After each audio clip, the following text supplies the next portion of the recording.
Fine, okay. Microphone connected. Perfect.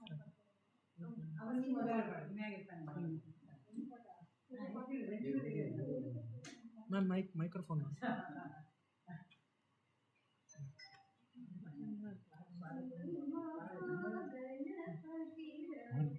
Microphone.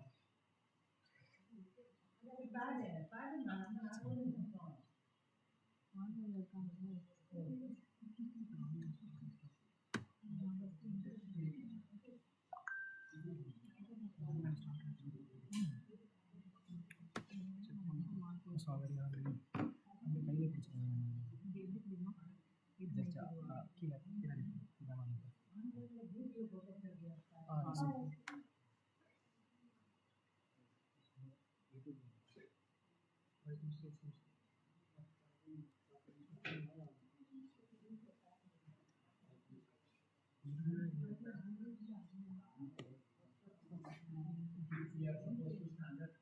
Yes, sir.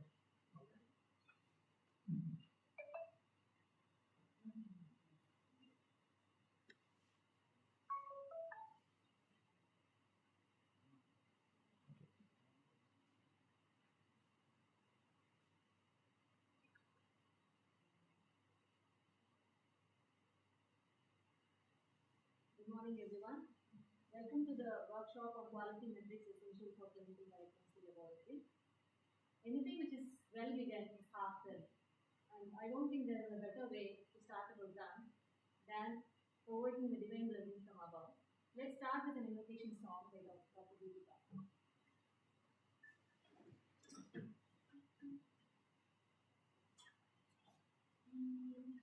Shri महागणपतिरवतुमा Shri महागणपतिरवतुमा प्रीतिविनायको मातङ्गमुख Shri महागणपतिरवतुमा कामजनकविकेन्द्रसंयुत कमलालयातनिवास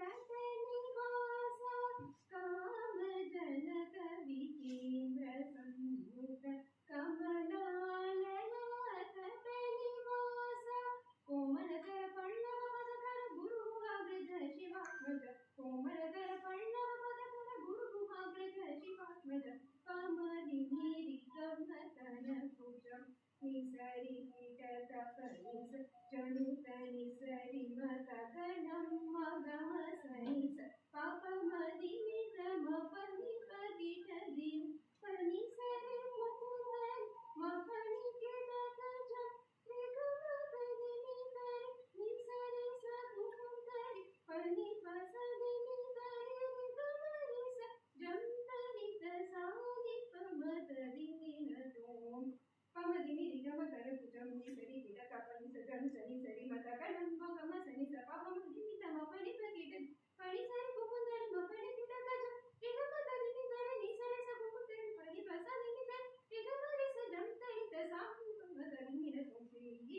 Mahaganapati तवतुमा प्रीतिविनायको मातङ्गमुख Shri महागणपतिरवतुमा.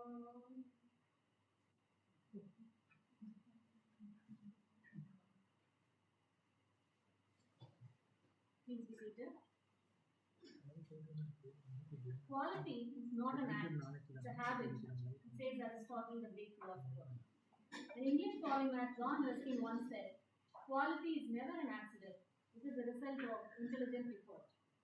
In this current era of digitalization, we have come across various yardsticks to assess and assure quality in almost everything around us, starting from reviews of a recently released movie, star ratings of an electronic gadget, and the social media influencers promoting a cosmetic product. Nothing under the sky can escape from rating and review these days. But when you think about it, all of these measures are very subjective. But quality is not something which can be assessed based on subjective data. We need to have objective evidence of the quality measures, especially when it comes to healthcare sector. Quality isn't something which can be compromised. Today we have in our midst the eminent speakers of the day, Dr. Shweta Kulkarni, Associate Professor, Government Indira Gandhi Medical College and Research Institute, Pondicherry, and Dr. Angel Mercy Silas, Assistant Professor, Government Indira Gandhi Medical College and Research Institute, Pondicherry, to enlighten us and guide us through the road to attainment of quality goals of our respective laboratories. I would now like to request Dr. Kunju Mohan, Associate Professor, Department of Biochemistry, Sagarika Medical College and Hospital, to introduce Dr. Shweta Kulkarni.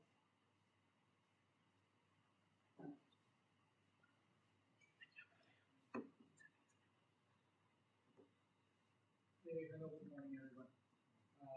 So it's my great honor and pleasure to introduce Professor Shweta Kulkarni, which is professor in Government Indira Gandhi Medical College and Research Institute at Pondicherry.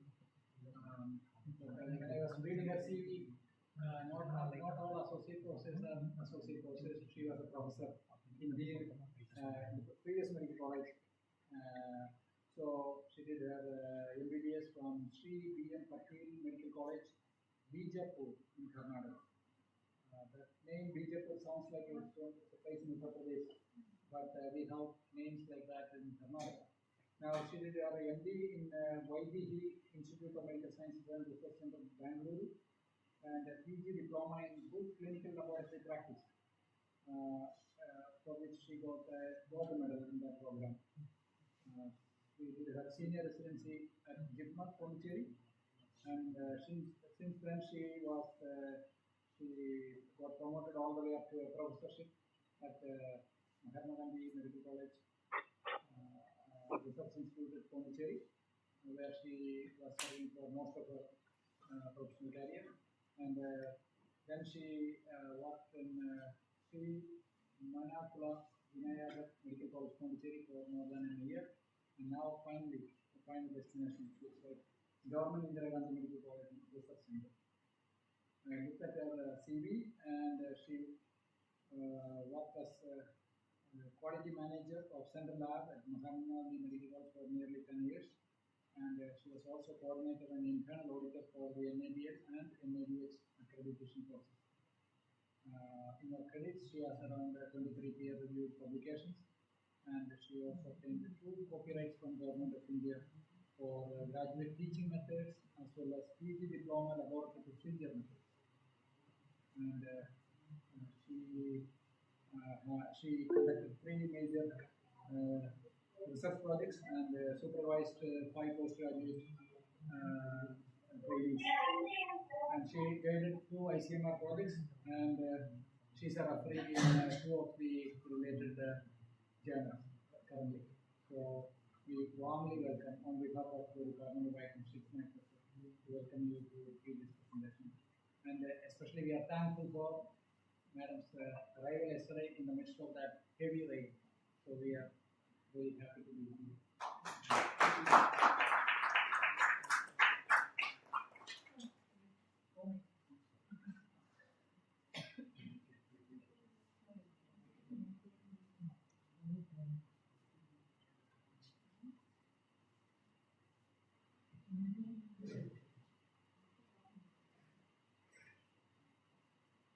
Good morning, everyone. Today we'll start first talk of our workshop, the quality indicators in our laboratory. Okay. So many of us will manage our laboratory, but we don't know what we are doing. Okay. So many things will go unnoticed. So what are the important indicators we should see in our everyday visit to the laboratory? So we call them as quality indicators or key performance indicators in the laboratory. So many of us know when we go for shopping, we see all these quality indicators. When we buy gold, we see BIS mark. When we go for a supermarket, we see for red mark or FSSAI mark for a quality indicator. So for that, by our laboratory, we are giving patient reports. For that, we should have some quality indicators so that we are happy that we are giving a valid report to our patients. So today's class objective is define a quality indicators. So as per ISO criteria, what is a quality indicator? What are the different types of quality indicators and need for a quality indicator and benchmarking. Okay. So we have to compare our quality indicator performance with the different peer lab quality indicators. And what is this Q-track study? College of American Pathologists, they have done the Q-track study. So how they have defined these quality indicators? What quality indicator we should monitor in our lab? Then evaluation of quality indicators and this PDCA cycle, Denning cycle, plan, do, check, action. I am monitoring quality indicators in my lab. But what quality indicator I should monitor, how to monitor, how to evaluate whether I am doing the correct way. Okay, then I have to compare with the peer laboratories. So that we call it as a PDCA cycle. Okay. So coming to the definition of what this quality indicator is defined as. Quality indicator is an objective measure that potentially evaluates all critical care domains. Okay. So both your pre-analytical, analytical and post-analytical fields all are critical domains. So all three domains of a laboratory we have to monitor with the help of a quality indicators. So critical domains defined by the Institute of Management. And why we should monitor these quality indicators? Because they are indicating patient safety, effectiveness of quality implementation in the laboratory, equity, and these quality indicators should be patient-centered. Okay. So whatever indicator I am monitoring, it should help the patient care, patient-centeredness, timeliness. Within a defined time period, I should monitor. Efficiency. Many activities will be going on in the laboratory. Not all are quality indicators. So effective quality indicator I should monitor. So based on the evidence associated with those domains. Okay. So I should have a checklist. Simply someone is telling I should not put the work. Okay. So I should have a checklist what I am going to monitor. And can be implemented in a consistent and comparable manner across settings and over the time. Okay. Consistent means 1 month I am doing, next month no monitoring. That should not be there. So every month I should monitor. Consistent monitoring should be there. Comparable manner. Okay. So I should compare my laboratory performance with the peer group laboratory performance. Then only I can say, okay, my lab is performing is better. So this is the definition of a quality indicator. Apart from definition, what this International Standard Organization 15189 recent 2022 standard says, the quality indicator process of monitoring quality indicator shall be planned. Okay, and includes establishing the objectives, methodology, interpretation, limits, action plan, and duration of monitoring. See, this is very important. They are telling shall be periodically reviewed to ensure continued appropriateness. So this clause says you should have, each and every lab should have a quality indicators and these should be planned well. Okay, so it's not like somebody is saying tomorrow I'm not going to. Okay, so you have a quality management system in your laboratory. So you have a quality committee. So all of you sit together and what quality indicators you want to monitor. Which pre-analytical, analytical, post-analytical area, what quality indicator you want to monitor. All of you sit and decide. Frequency, monthly, whether I am going to do it monthly. Okay, or I am going to do it quarterly. So you have to plan and implement. Who is responsible for monitoring this quality indicator? We should decide. Either quality manager, technical manager, or laboratory technician. Who is going to monitor this quality indicator?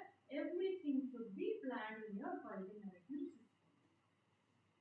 Okay, so your quality indicator comes under this occurrence management and process improvement. These are all the ISO clauses.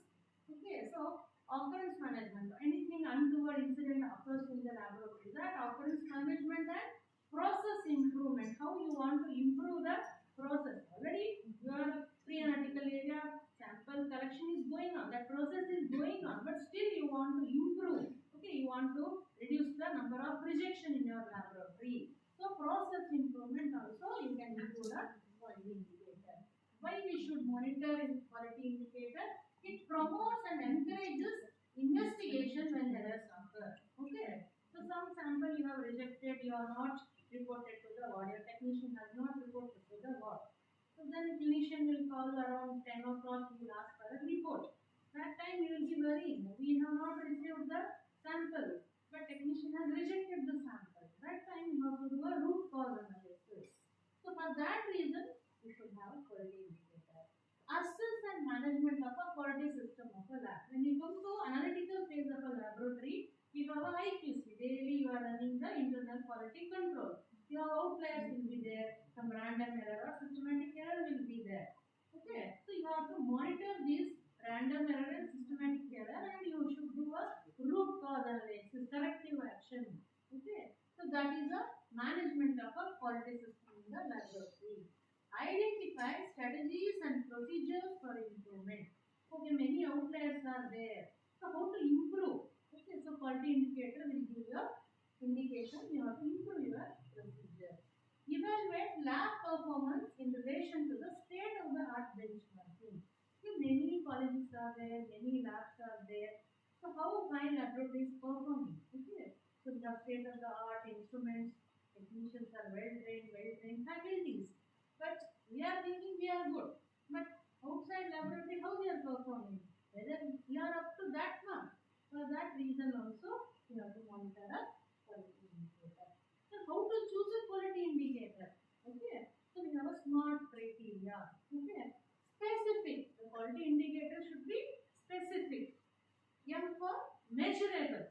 Not everything, whatever you see in the lab, you cannot include as a quality indicator. It should be a measurable, you can count. Okay.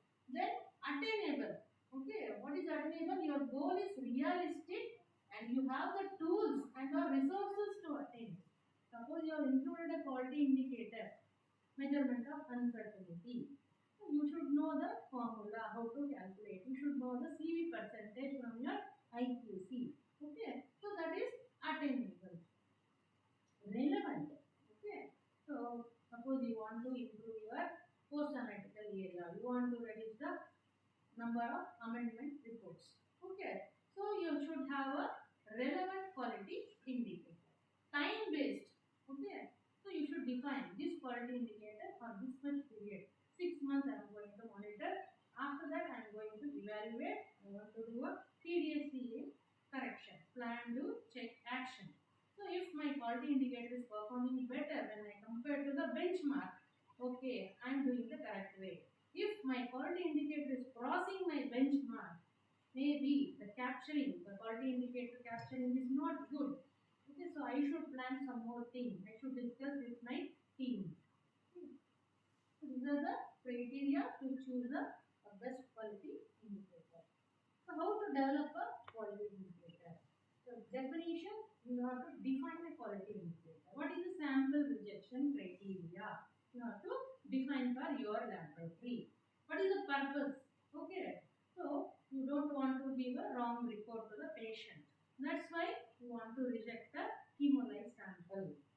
Oh, okay, it's the pre-analytical area. You want to improve this quality indicator. Authority, a technical manager may monitor this quality indicator. The technicians posted in the laboratory can monitor the quality indicator. Method of data collection and analysis. So how you can monitor this in your pre-analytical area, sample collection area? You can keep a sample rejection register. Okay, you can keep a checklist. How many today hemolyzed, how many today clotted sample, mislabeled samples. Like that, you can keep a checklist in your phlebotomy area. Okay. Then analysis. Okay, you have to calculate frequency, how many in a month. Okay. So this month we have rejected 20 samples. How many tests performed? We have performed 10,000 tests. Among that 20 tests we have rejected. So numerator is 20, denominator is 20,000 investigations or tests you have done. Multiplied by 100. The frequency you have to calculate in the percentage. Then target. Okay, so you have to compare your quality performance with the peer group. Okay, many electrical laboratory will be there. How they are performing, what is their quality indicator. Some international guidelines are there. Okay, so what they have kept benchmark for these quality indicators you can compare. So quality indicators we can monitor pre-analytical, analytical and post-analytical area. So what are these quality indicators in each section? So in pre-analytical we have incomplete requisition form. That is one of the important thing we need. Okay, if patient information is not sufficient, how we are going to report to the consultant? Many a times we have seen the clinical diagnosis is not there, differential diagnosis is not written in the requisition form. That time what you will do? So that is one of the important quality indicators. Patient identification accuracy. Okay, barcode you have to stick properly. Then phlebotomy efficiency. Okay, newly joined technician is there in the phlebotomy. Whether that person is collecting sample or not. So phlebotomy efficiency you can check. Sample acceptability rate. How many samples we are collecting? How many are fitting our sample acceptance criteria? How many we are going to reject? Inappropriate transport. Okay, you are delaying the sample transport from collection to the analyzing area, or there is a delay from the ward to the laboratory. That all comes under sample transportation and storage. Then analytical indicator. When you start analyzing the patient sample, you can see the IQC error. QC sample every day you are going to learn now. IQC, internal quality control. How many outliers are there? Westgard rules you have to verify. Then EQUAS failure. Any parameter has gone outside. Then equipment failure. How many times in a month equipment is downtime is there. Equipment failure is there. Equipment is not calibrated. Inventory shortage. Your shortage of reagents. Okay, creatinine reagent is not there for next week. What is there? So that is also a quality indicator. Technical problem. Your software is down. Software is not working. Okay, LI system is not working. That is also one quality indicator. Uncertainty of a measurement. That is also quality indicator. Post-analytical turnaround time. Okay, you have to dispatch reports on time. Each laboratory can establish their own turnaround time. So within that stipulated turnaround time, you have to dispatch the patient reports. Number of amended reports. Okay, so many correction is there. Decimal is missing or number is changed. So transcription errors are there. So how many number of reports are amended in a month? So that also you can monitor. Unavailability of archive sample. You have stored the sample. Okay, you want to repeat one more time and check. So but the sample somewhere it is misplaced. Unavailability of a archive sample or insufficient sample also can monitor. Then there are other quality indicators along all these sections, pre-analytical, analytical and post-analytical. All these you can monitor. Number of laboratory accidents. Suddenly patient develop hematoma when you are drawing the blood. Okay. Then documentation related errors. You have not documented the number of rejected samples. Customer complaints, customer feedback. That is also one of the best quality indicators. And number and types of non-conformities. If you are undergoing any accreditation process, what the assessor gives you, the MCs, that are also one of the important quality indicator and how you are going to take the corrective action. Okay. So there is a study by the College of American Pathologists, we call that Q-TRACK study. So they define these are the important quality indicators you should monitor in your laboratory. Okay, this Q-TRACK study is like external quality performance for quality indicator. For quality analysis in your lab, every month you will do EQUAS, correct? External quality assurance you will do. Then your result you will compare with the peer laboratories. Like that, Q-TRACK will collect the performance of quality indicator from different labs. They will analyze whether your benchmarking is perfect. Okay, whether your benchmarking is acceptable within the peer group. So this Q-TRACK study define these are the quality indicators. Patient or specimen identification. So usually they will put the wristband. Okay. So percent of patient wristbands with errors or percent of order test with patient identification errors or percent of results with identification error.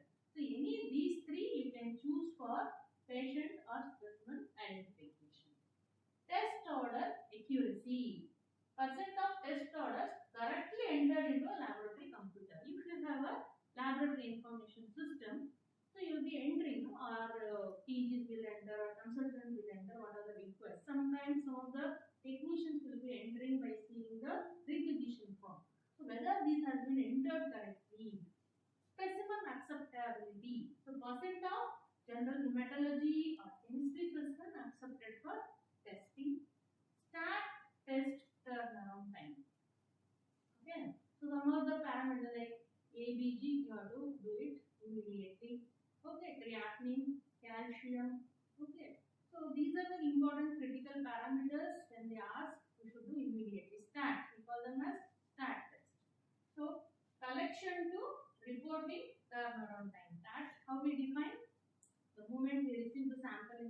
Okay, till we dispatch the report, we calculate it as a turnaround time.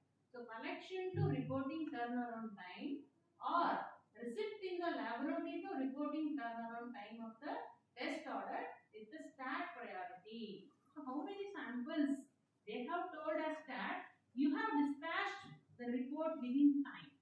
That is also important quality indicator. Critical value reporting. Okay, you must be aware no critical alert. Previously they used to call it as panic values. Okay, critical alert values. So critical alert values ideally should be reported within 30 minutes to the concerned consultant on the ward. Okay. So percent of critical results with documentation. Okay. Red back policy. You are informing the ward. The sister receiving the phone should repeat what number you have told. We call that red back policy. And the same time, your technician should record it in a register. So documentation very very important. That results have been reported to caregivers and percent of critical results for which the primary clinician cannot be contacted in a reasonable time. This is also very important. Okay, I have informed the ward my role is over. Not that. Okay, so whether the clinician was available when you are reporting, if he has not, then you should report it. Okay, that is also important quality indicator. Customer satisfaction. Who are your customers? Patients. Patients, clinicians. Okay, so whether they are satisfied with your reports, whether you are giving on time, legible, your reports are correlating with the diagnosis. So customer satisfaction is very important. Then other quality indicators like corrected reports. Okay, many a times we will do transcriptional errors, some technicians will do, then we will do the correction. So corrected reports, percent of reports that are corrected reports in pathology, percent of reports that are corrected. Then cytology, percent of requisition or specimen contains with one or more errors predefined time. Okay, so these are pertaining to microbiology and pathology. So blood component wastage. Okay, if you have blood bank, how many blood components are getting wasted? Blood culture contamination. So these are the things you can keep it as a quality indicator in your lab. So now we defined all our quality indicators. So plan. Now we have to plan how we are going to monitor these quality indicators. Do implement the plan and put into action. And check whether this monitoring process. It's not like I have indicated sample rejection as a quality indicator in a phlebotomy. I have given a checklist to my technician, that's all, fine, so is over. Not like that. You have to go there and verify whether your technician is monitoring properly or not, whether they are rejecting the sample properly or not, whether that rejected sample is entered in the checklist or the register or not. That is very important. Check. Okay. Then act. After collecting all the data, what is the source of this rejection? From which particular ward samples are getting rejected? Why there is a rejection? Whether the collecting person is not collecting properly or the transportation delay is there, because of that there is an hemolysis. So you have to act accordingly. Okay, so this is one example I want to give where we did this quality indicator monitoring in our laboratory. So data collection and methodology, how we did. Reporting errors per 1000 investigations. How many reports? Okay, is wrongly reported. Reporting errors per 1000 investigation done in our laboratory. Okay, so we have to define. How we are defining quality indicator, staff in the laboratory, and even it includes the radiology, captures the number of reporting errors on a daily basis. We have defined our quality indicator. Data captured are entered in the QMS intranet software. We had a software. In that we used to enter every day how many number of reporting errors. We call it as intranet software. Okay. So reporting error includes errors picked up before and after dispatch of report. Sometimes what happens, the technician will come to know they have done a mistake. Okay. Suppose if there is like total protein is there, albumin is there. When they are subtracting something mistake they will do. Later they will only correct it. Okay, that is once it is mistake, it's a mistake. That also will include it as a error. no consultant is available, but the report is dispatched to the ward. So after dispatch of also we can check. And before 5th of every month, we had a QMS quality management system office. 5th of every month, QMS office checks the field data for modalities and gets the consolidated monthly report. Okay, so monthly before 5th of every month, we will submit all our quality indicators to QMS office. They will prepare a consolidated report. I will show you next. The final outcome for number of reporting errors per 1000 investigation is calculated and compared with the benchmark value. So for our lab, for our institution, what is the benchmark value we have set for this? Then we will take a root cause analysis. Why more number of errors, reporting error, particular this month? Then corrective action, and we have to prevent it. Okay. So then after all this, performance of quality indicators are discussed and reviewed in the quality improvement and patient safety committee on a monthly basis. Okay. So all these things you have done, but you have to convey this message to the all the clinicians working. Okay, all your pathology, microbiology faculties. Okay, these are the things how we have done, and this is the corrective action we have taken. It's like that you should have a monthly meeting and discuss. Okay, so this is how we captured the data. So how measure is there? No plan. Do we did these things. Then analyze. How we are going to analyze? Number of reporting errors divided by number of tests performed into 1000. So benchmark value we kept less than 2 errors in a month. Okay, more than this, okay, it is a mistake we have to count. So in the month of January, February, March, April, for 6 months we collected, and you can see in the month of February we have 21. Okay, so we have to do a root cause analysis and corrective action. Okay, so graphically we have put, you see, benchmark we have indicated, less than 2 errors in a month, okay, it is okay. More than 2, we have to capture. Okay. So February month we have, it has crossed 3.25. Our benchmark value is 2, but it has crossed 3.25. So we have to do a corrective action. Maybe the technician was not trained properly, or the newly joined faculty is not trained in implementation of the laboratory. So that root cause analysis we have to do. So this is a CAP study, College of American Pathologists. They have monitoring system where they monitor like this. Okay, so troponin, very important critical parameter we have to report within 30 minutes. So they have yearly they have monitored. So you can see. So in 2010, almost within 30 minutes they are reporting. In 2009, almost within 30 minutes. But in 2008, their troponin reporting has gone up. More than 30 minutes they took for reporting the troponin. Okay, so turnaround time we can monitor if we have a software like this. Then we can make a report of our quality indicator, performance indicator. So this is an example. Okay, so here department. So how we are going to monitor? Okay, so for example, you take total number of stat potassium orders from all the locations which exceed a TAT of 1 hour from sample received in the laboratory to result verification. Here they are monitoring the turnaround time for stat potassium. Okay, so if it is crossing that 1 hour, it is a mistake, error. Denominator, total number of stat potassium orders from all the locations. Maybe this, they may be having a different collection center. That's why they are calling it as from all the locations.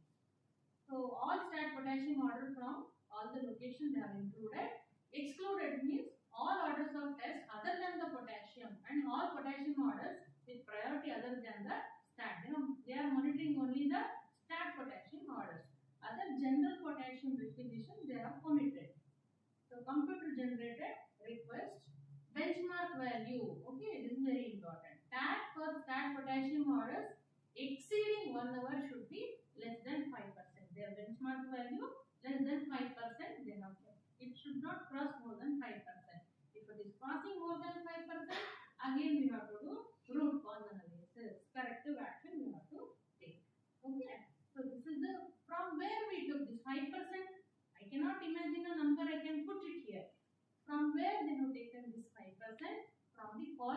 American pathologist QTRAC study.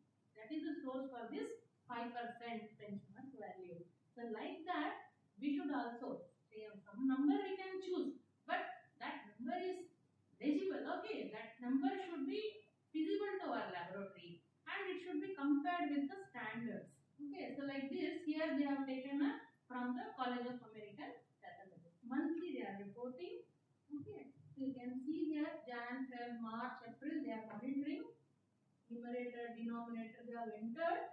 Okay, and percent they have target value. So they are within the 5%.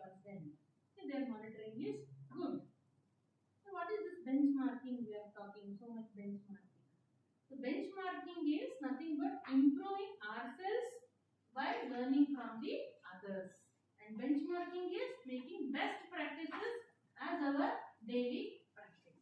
Okay. So why we should do this benchmarking? For better awareness of our laboratory. What are we doing? How we are doing? How well we are doing? Okay. For that reason, we should keep a benchmarking and we should compare with our peer laboratories also. How well they are doing.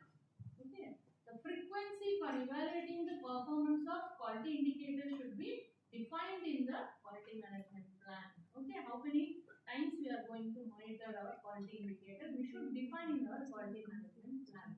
The benchmarks or thresholds for acceptable performance should be defined for each indicator to evaluate the performance. We have seen 5%. So that is a performance evaluation. What they are saying, ideally the performance of indicators should be compared with the benchmarks from multi-institutional studies, okay, conducted within the 10 years of the laboratory's use of the monitor when surveys are available. Okay, so many peer laboratories are there, they are keeping the benchmark value, so we have to compare our value with the different peer laboratories. There are different levels of benchmarking. Internal benchmarking. Okay, you are keeping yourself. Okay, this month I want to keep only 2 samples will be rejected from my laboratory. Okay, that is internal benchmarking. Then competitive benchmarking, analyzing the performance and practice of best-in-class laboratories.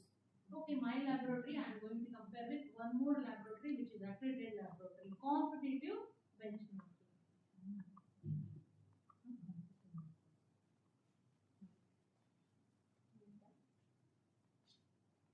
Audible? Yes, ma'am. Non-competitive benchmarking means learning something about the process a laboratory wants to improve by the benchmarking. World-class benchmarking. Many accredited laboratories are there. So you have to compare your performance with the accredited laboratories' performance. So why we have to do benchmarking? Because we want to do a gap analysis. Okay, where is the like our laboratory performance is not meeting the expectation of a peer laboratory. So there is a gap. So I have to do a something process I have to change it. Okay. So finally doing all these things, then I have to see which sigma level my laboratory is working. Okay. So we have to convert our errors. Okay. You can see the percent error into defects per million opportunities. There is a Westgard website is there. If you go there, sigma calculation formulas are available. You can put the number of errors. It will convert it into defects per million and corresponding sigma value you can check. Okay. So less than 3 sigma is not acceptable. 6 sigma is the ultimate process. Okay. So what take home message we can take from this? What gets measured gets delivered and managed. Okay. So if you are measuring, definitely you are going to take some corrective action and you are going to manage your laboratory. Not everything that counts can be measured. Not everything that can be measured is counted. Okay. So you are going to monitor the biomedical waste in your laboratory. For that, what quality indicator you want to keep? Not how many bins are there, where they are there. Whether your technicians are putting the wastage in the proper bin. That is your quality indicator. Not where they have kept, how they are doing. Okay. Whether the waste is going to a proper bin. That is your quality indicator. But only that. Not everything that counts can be measured. Not everything that can be counted is counted. Okay. So you can understand this. We have checked all our nets. concluded there are no fish smaller than this. Okay. So what he is doing? The net here, what he has chosen to catch fish is not suitable the type of fish in the pond. Okay. So your quality indicator capturing method is not good, then you will not get any errors in your laboratory. Your laboratory is performing good, you will tell. Okay. So you should know what is happening in your lab. Appropriately you should choose. Okay. The instrument you use affects that what you see. Okay. Your net is not proper, so you are saying no fish. Okay. So if your net size is proper, you will be able to catch the fish. So some activity we have planned. So online participants also can participate in this activity. So just I will be reading the one case scenario. You have to pick up which quality indicator you want to monitor in your laboratory. Okay. So online participants also can put it in the WhatsApp group also. So which quality indicator they want to monitor, just put it in the chat. So offline participants, they can tell me what quality indicator they want to monitor. We'll start. A technician collected fasting venous blood sample for blood glucose in a vacuum container, labeled it, and waited for another hour to collect few more samples to be collected from the ward. This resulted in delaying dispatching of blood glucose reports. So just tell me what, as a quality manager, what indicator you want to monitor. Turnaround time. Anyone else?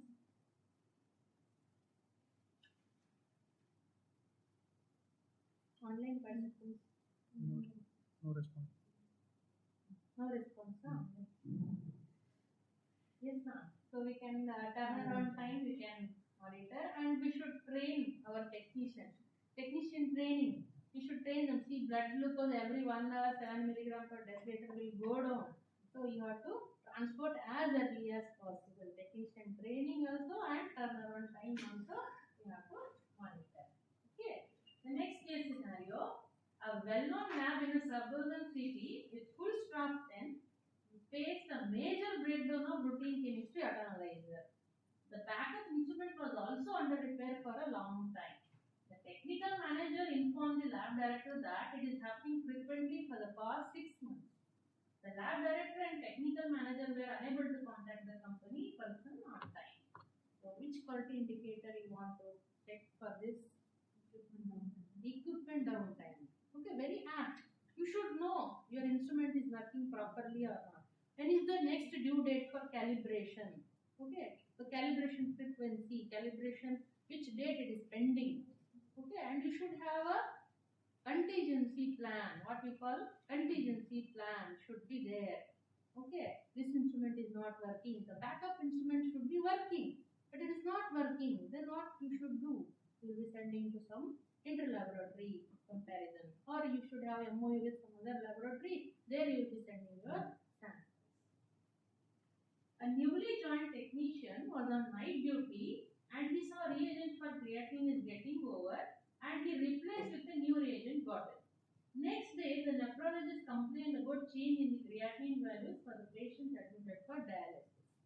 So what indicator? So new lot.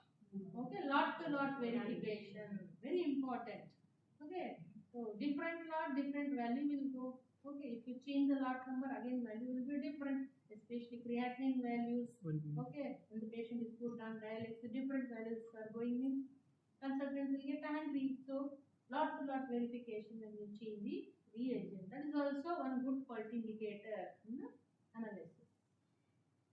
A newly joined phlebotomist was trying to draw blood from a obese man, but he failed after 2 attempts. Then he called his senior technician to help him, and senior was successful in drawing the blood. Suggest a quality indicator to monitor the competency of a newly joined technician. You have to check competency of the technician. You are not checking the sample. Competency of the newly joined technician. So how many double pricks? This technician is doing? Okay. If he is doing, to err is a human, but we have to teach the technician. Okay. 1 month you undergo training. Then you come for again correction. for this one, you have to use the Westgard website and calculate a sigma value. A clinical biochemistry laboratory of a tertiary care hospital receives 20,000 samples per month and sample rejection rate of the laboratory is 10%. Calculate the sigma metric for the above rejection rate and comment on the sigma value. So if you have a mobile, go to Westgard website, Six Sigma calculator, you go, put the rejection rate and number of samples, you will get the defects per million opportunities and corresponding sigma value. If your sigma value is more than 3, okay, good. If it is 6, okay, ultimate performance is there. If it is less than 3, your lab performance is not good. You have to again redefine your procedure. You have to train your technician. Your capturing of quality indicator is not good. Okay, so like that you have to do a corrective action. Okay, so any doubts are there, you can ask. Thank you.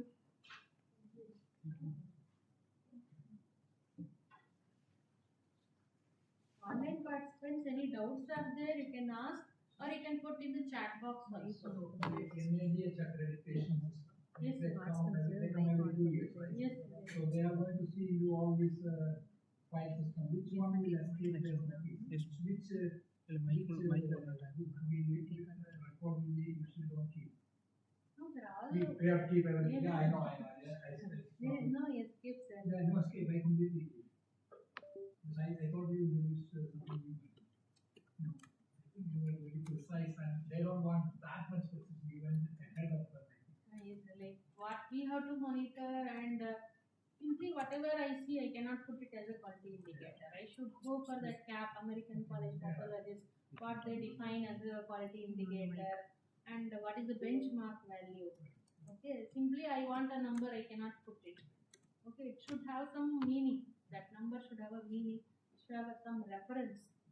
And maybe it should have a random instruction, not the notice given, oh, we will come next month, you will be ready.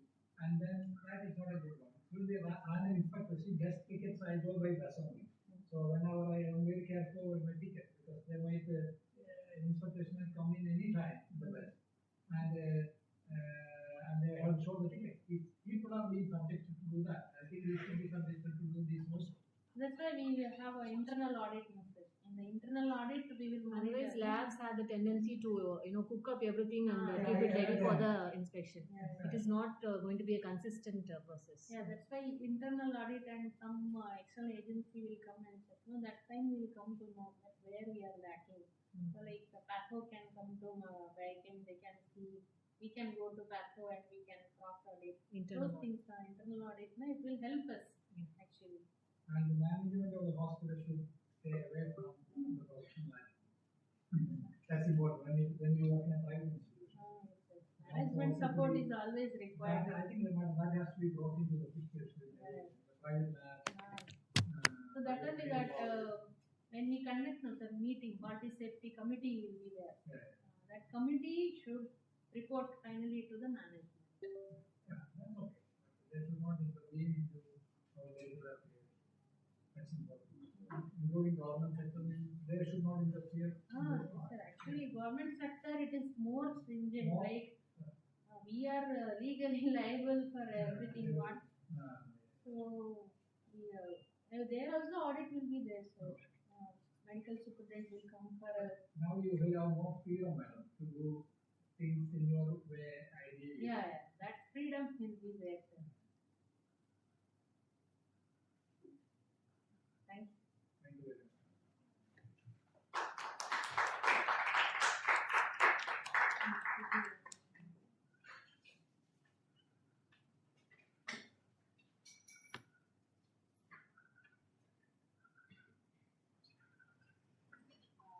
Thank you, ma'am, for that informative talk. You took us through the entire protocol for monitoring the quality practices in our lab, and the role and importance of sigma metrics and how we go about it in attaining the quality goals in our respective laboratories. The next talk will be by Dr. Angel Mercy Silas. I'd like to take the opportunity to introduce her. Madam has completed her MBBS in Vinayaga Christian Medical College, Karaikal, and she came out with flying colors as the best outgoing student during her MBBS days. And she has completed her MD in JIPMER Pondicherry and defending biochemistry, and has been awarded the President of National Board of Examinations Gold Medal. Madam has started her career as a senior resident in JIPMER and continued to work as an assistant professor at Sri Lakshmi Narayana Institute of Medical Sciences, Pondicherry, and Sri Venkateshwara Medical College and Research Center, Pondicherry, and has recently moved to Government Indira Gandhi Medical College and Research Institute, Pondicherry. Madam has published 4 articles in peer-reviewed journals and is a life member of RB and ACBI. And she has also been awarded the IFCC Task Force Young Scientist Award in 2016. Floor is yours.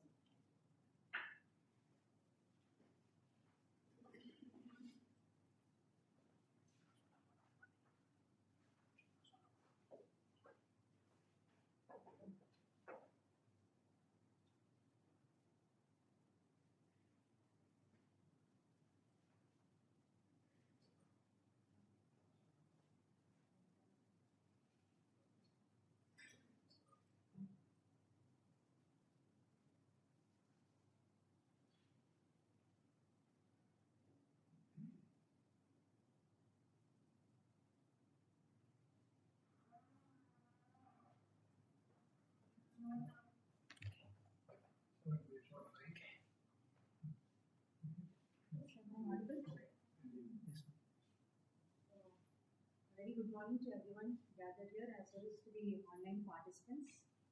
My topic today will be on internal quality control. So internal quality control actually is something that almost everyone knows, I think. It's practiced in the lab. So in my talk today, I'm going to be talking about what is internal quality control, what are the various aspects of accuracy, precision, right? What is its significance?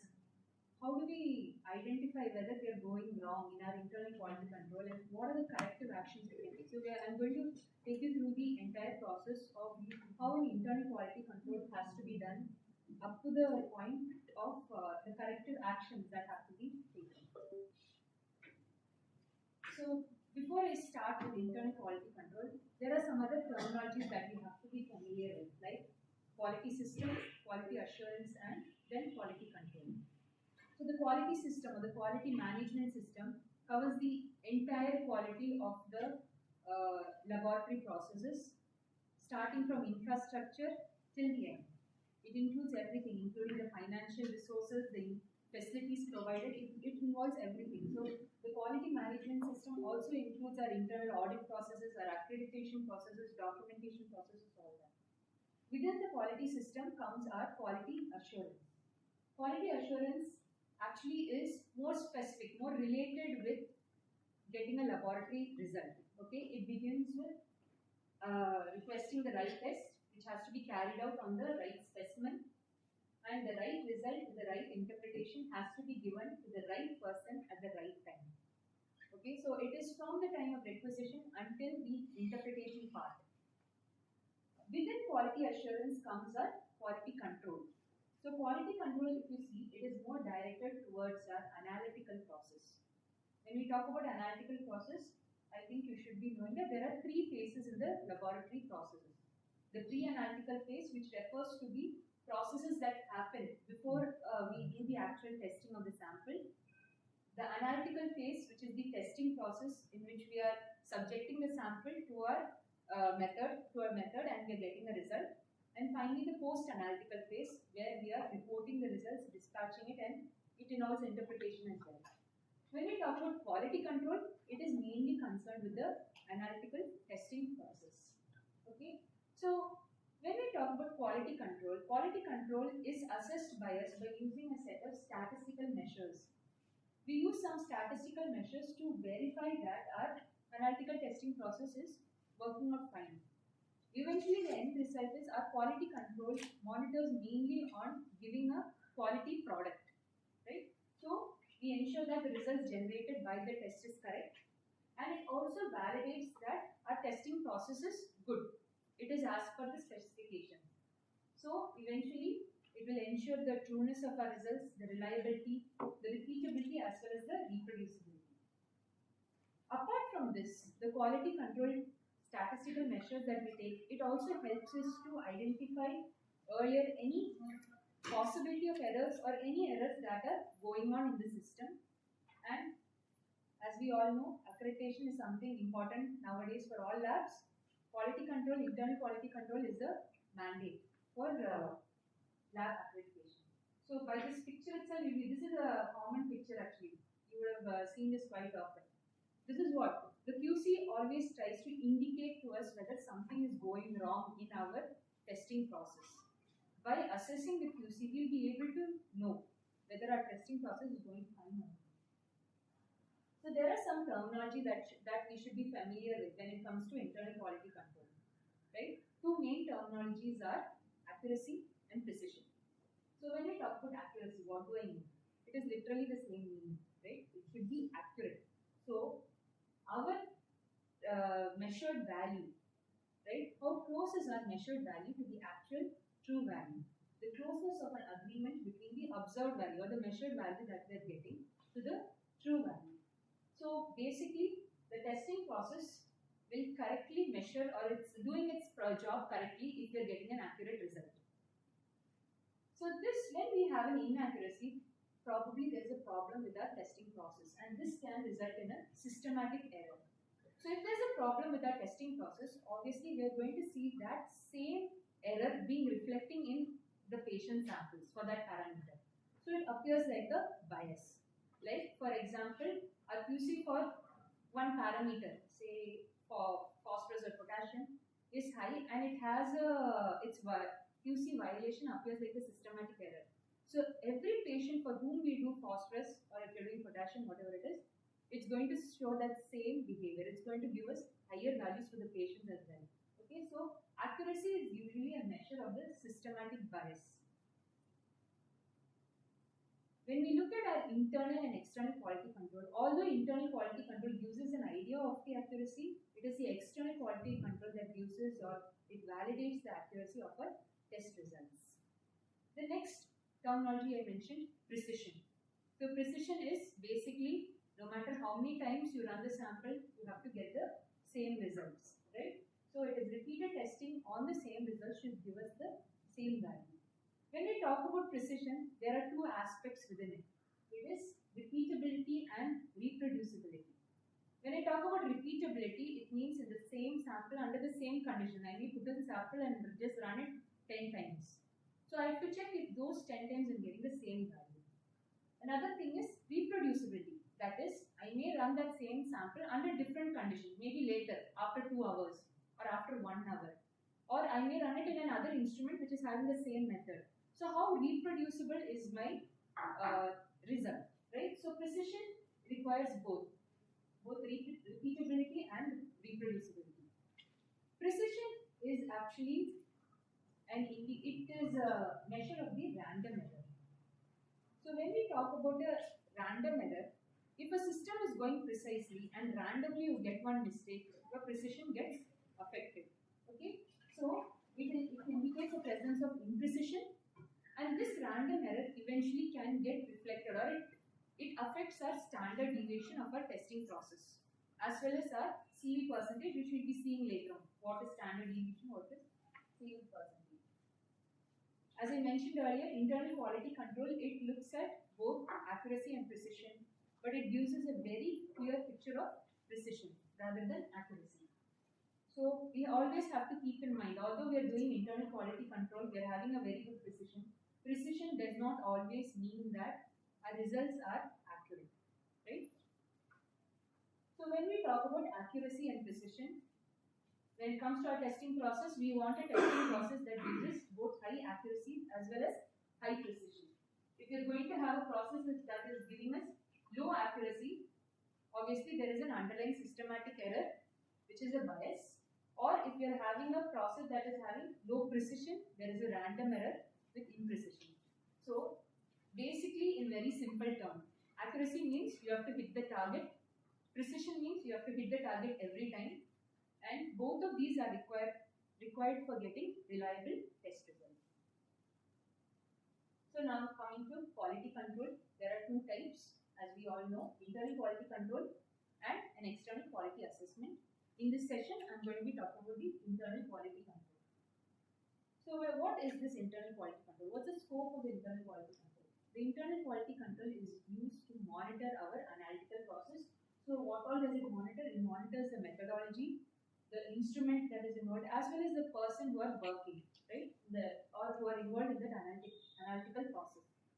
The purpose of it is that when we are running a test, we have to be certain that we are giving a right value.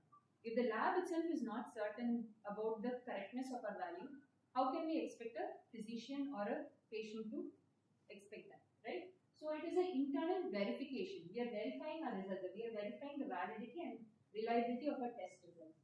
When do we do it? It is ideally done on a daily basis. When it comes to a 24/7 running lab, they have to do it 8 hourly. Okay, they have to run a 8 hourly IQC. In some labs, it is done in a batch wise. Okay. Another thing, it is not that when we have an 8 hourly protocol, we are going to stick with that. Internal quality control is also done at other times. Like in the middle, you need to calibrate, right? As ma'am said, you can have a lot change. You're changing a reagent. In the middle of a process, a reagent got over. You're now adding a new reagent which is of a different lot. You have to calibrate, then you have to run a QC. Or even if it is not of a different lot, you're changing the reagent, it's the same lot. You still have to run a quality control. So we cannot fix a particular time. There are particular fixed times. Apart from that, there may be times when we will have to run a quality control during the process itself. Right? Then what does it focus on? It focuses on accuracy and precision, but more precisely, internal quality control is on precision, and the very important part is decision making. Right? Internal quality control, it uses the result immediately, not immediately, within a short period of time, a matter of maybe half an hour or something, and you have the opportunity to take a decision immediately, whether you're going to go ahead with it or whether you have to take corrective actions. Okay, this is not feasible when it comes to an external quality control, right? So we'll be seeing about that later on. Right now, internal quality control is something that helps us to have a early decision making when it comes to taking any corrective actions with regard to a testing process.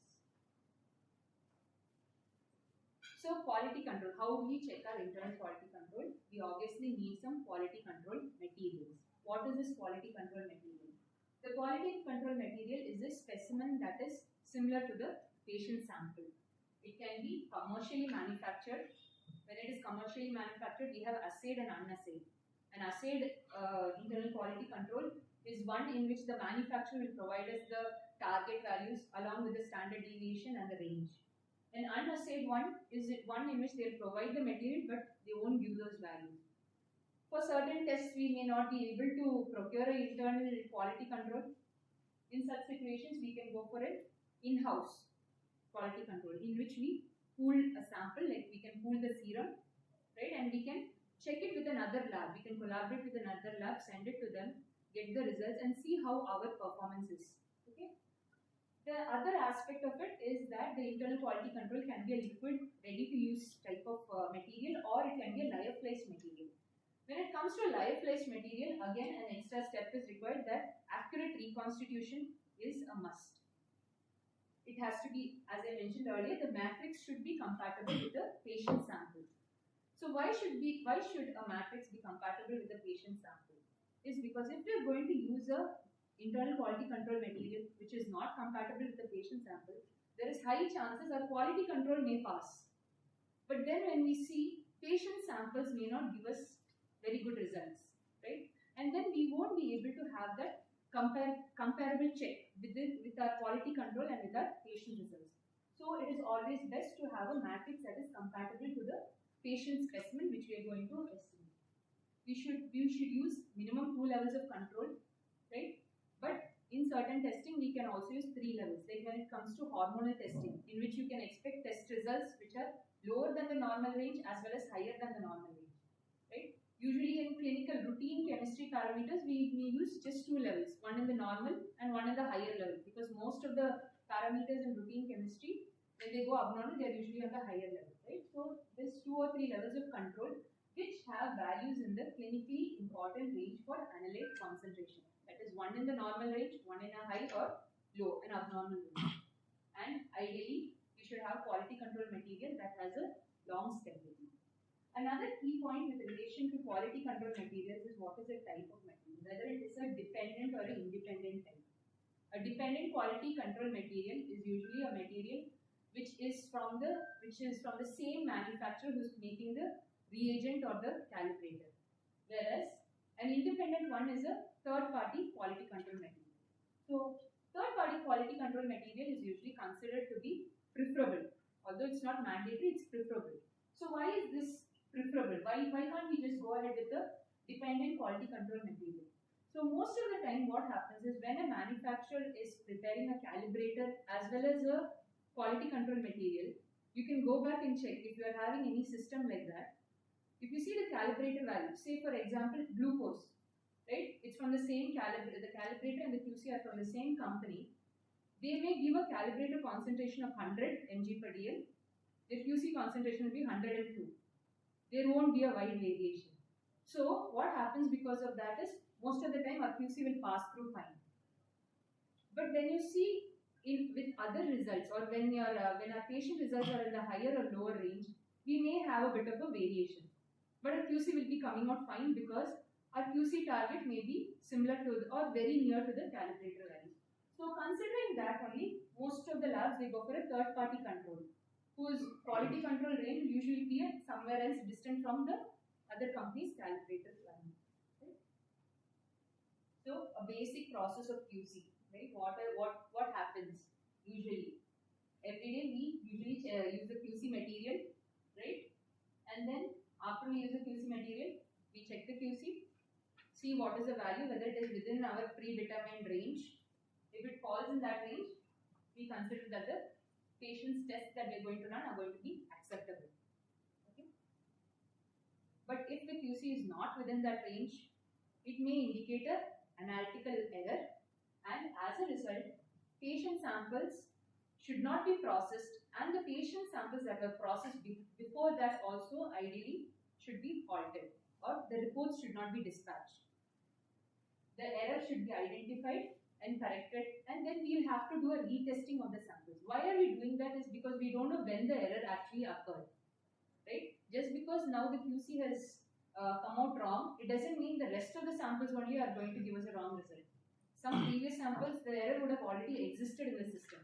So we will have to trace that out. How can we do that? Obviously we can't run every sample at a stretch, right? Instead of that, you can check every 5 samples. Once you come to a point where the quality control or where your patient samples are comparable with the old value, probably after that point only the error would have happened. Then once you fix that point, you can start retesting for the rest of the samples. Okay, so that is one thing we have to do. So I've been talking about random error, systematic error. What do I mean when I say a random error? Random error is totally random. It is unpredictable. It is unavoidable. Right? It will affect an individual sample. You don't know when it's going to affect it. It is poorly detected by QC. Morning the QC would have been fine. The random error would have happened for a sample. Okay? So we can't tell morning my QC was fine. How can an error happen? This is totally a random thing that can happen. The causes may be non-specific. You may never even know what is the cause, why such an error happened at times, and it is not reproducible. When a random error happens for a test sample, if we repeat the sample, it may come out fine, right? So it is usually not reproducible. What are some causes? These are some causes that are considered to be random error. Maybe there was a pipetting error for that one test, right? Or there was a clot. Sometimes there was some microclots or something, or sometimes there would have been bubbles. Either a bubble in the reagent was aspirated or a bubble in the sample. When you repeat it, it's not going to happen like that, right? Or just a minor temperature variation when that particular test was done. Sometimes even there was an electrical instability, right, in the electrical supply for when that one test was done. That was a random error, right? So such things are random errors, and usually corrective actions for random errors will involve nothing much than training. We just have to be certain, we should be able to identify whether that error was a random error. Unlike a random error, a systematic error is avoidable. It is avoidable, and the changes that happen because of it is predictable. When a systematic error happens, what happens is all the test results, when a systematic error happens with relation to one parameter, all the tests that have that parameter are going to show that similar change, right? So all our results will be skewed to one side. It will show a bias. It affects every test in a constant, predictable manner. So this sort of a systematic error can be easily detected by QC. Why? Because it's affecting the test. It's also going to affect our QC result, and it will be because of a specific cause. Some systematic means some problem in the technique, okay, and it will be reproducible. Every time you repeat the test, you're going to find out the same error present. So what are the causes for such a systematic error? It can be a lot change, right? We loaded a reagent with a different lot, forgot to calibrate it or didn't calibrate it. All our test results may go high or low, including our quality control. So that is a systematic error. It is going to show a skewed sort of pattern, or an improper preparation of reagents, or if the reagent was not stored properly, okay, it's deteriorating or its stability is going low. Then in the testing method, someone changed something in the program, okay. Ideally nowadays the autoanalyzers, they will ask for calibration. If you touch that program, you have to do calibration. It will not allow you to do further testing with that, right? So sometimes some testing method modifications, or more importantly, maintenance, equipment maintenance. Most of the time that's what happens. Some maintenance would have been done. Then we won't do calibration, we may go directly for QC. We'll find it's abnormal. Any equipment maintenance should involve a calibration, because maintenance is causing some change in the instrument, right? So equipment problems, either a lamp function, a poor maintenance, or even if the water quality is bad, it's going to show that difference in our test results. So these are all considered to be systematic errors. So how are we going to monitor our internal quality control? What are the statistical processes that we are going to go is mainly by plotting a graph. This is what we call as an LJ chart. With the help of an LJ chart, we are going to identify the in control and out of control QC values, right? When it comes to an LJ chart, what all are we going to see? We are going to see the mean. Mean is basically the calculated average of the internal quality control values. So when we are getting an internal quality control material, usually we will go with the manufacturer's mean and standard deviation, right? But we shouldn't go very long with it. Ideally, we will have to set our own lab mean, right? At least once we get a minimum of 20 values over 20 days, we have to set our lab mean. So why should we do that?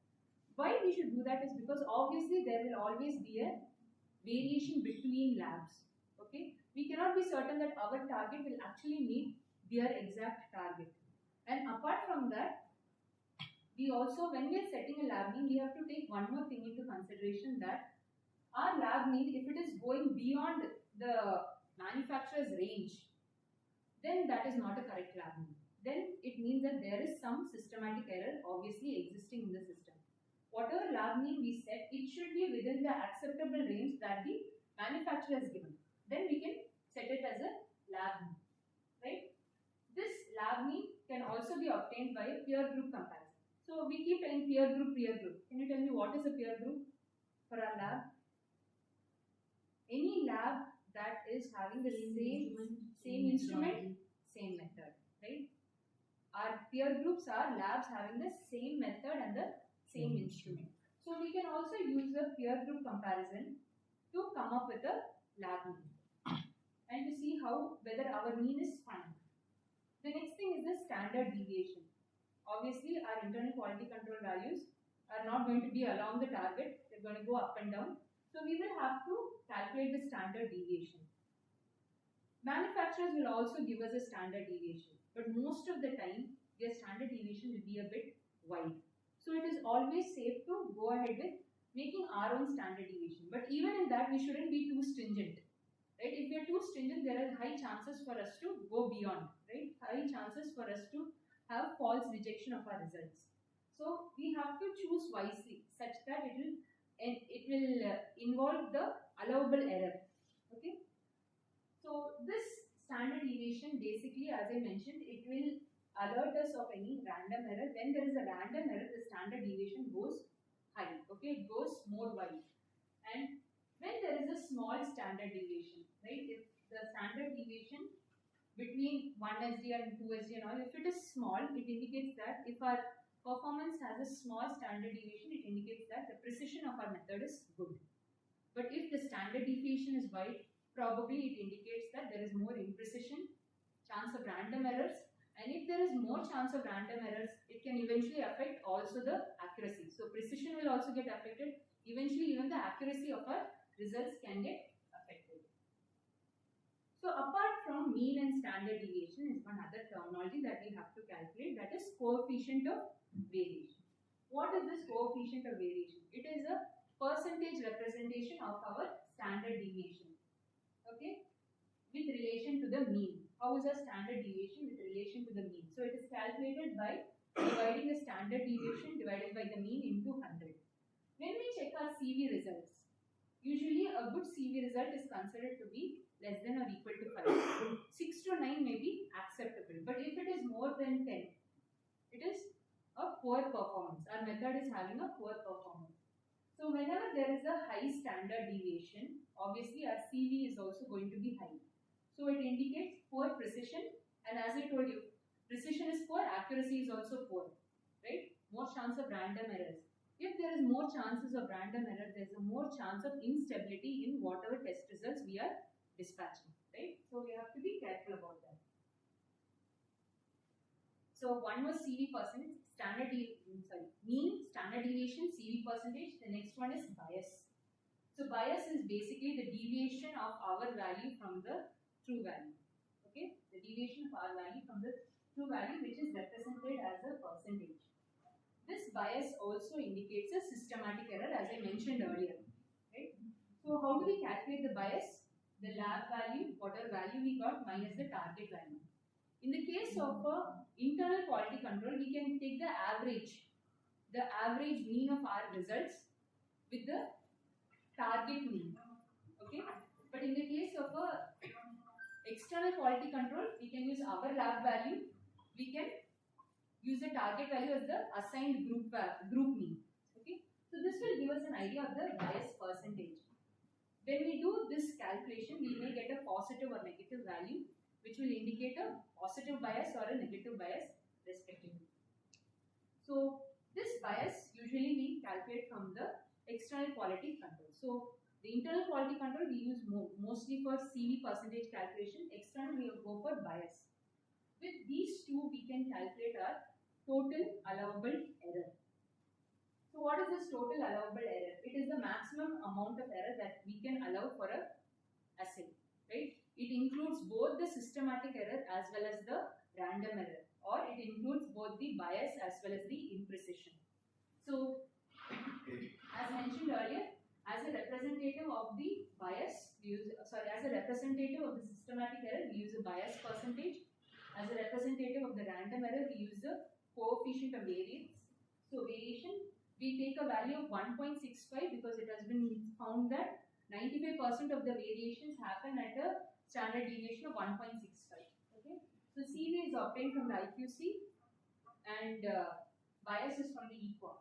So what are we going to compare our total allowable error with? So we are obviously going to get a value with this. How are we going to know if it is good or bad? So for that we have some values that are set by professional experts or guidelines. One of them is by CRIA. So to have a more pictorial representation of it, you can see at the bottom, right? If this is the true value, we may have a systematic error or a bias. So this is the distance. Okay. When there is a bias, obviously all our results are going to get skewed to one side. So that is what happens. The remaining is the standard deviation, which is the representative of our random error. So combined sum of the systematic error with the random error is our total allowable error. So what can we do with this? We can assess our method verification, validation. We can also do lot-to-lot verification, and we can define our quality control processes. We can see our day-to-day variation. So we can do all that. So what are we going to compare with it? I told you once we get our total allowable error value, we have to check with the guidelines whether it is fitting into that. One of the guidelines is CRIA guidelines, which gives us the total allowable error. It is also given us as acceptable limits of proficiency testing. Okay, so we are going to get values like this. This is the old efficiency limits. Okay.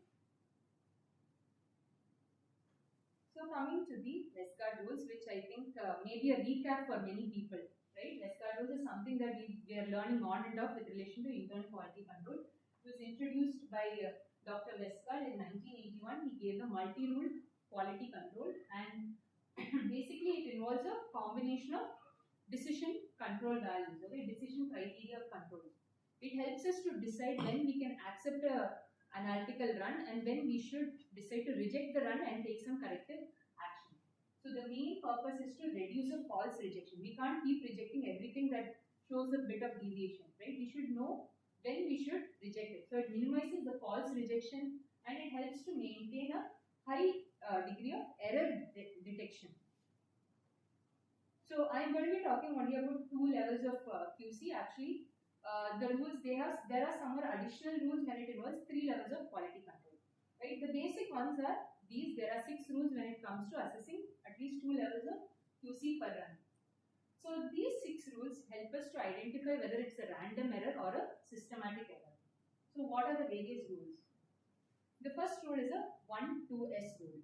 So the larger number that you see represents the run. Okay, so that means when I'm using one controller represents the number of controls. One control value that has crossed 2 standard deviation, either plus or minus 2. So when we get a picture like this, it indicates that it's a warning rule for us. Maybe it is going to mask something that is happening underneath. It can mask a 1-3S or a 2-2S. That means when we get a 1-2S error, we have to assess and check whether it is actually a 1-3S error. We shouldn't leave it at the point saying it crossed to 2SD, so it's a warning rule. No, we have to check whether it is also crossing 3SD. And we also have to check whether if it's a 1-2S today, did that same error happen yesterday? If it had happened yesterday, it becomes a 2-2S. Okay? So a 1-2S is not something that, okay, it's a warning rule, we can just keep on going. No. Actually, it is a warning rule that is telling us to check your QC over the past few days. Right? The next rule is a 1-3S. So this 1-3S is a rejection rule. It means that any one control value has gone beyond either plus or minus 3SD. This indicates a random error. Okay, this indicates a random error and we have to halt the testing process. We have to see what corrective actions we can take. Most of the time, random errors, if you repeat the quality control itself, it tends to come back. Right? It would have happened just randomly. Another one is a 2-2S.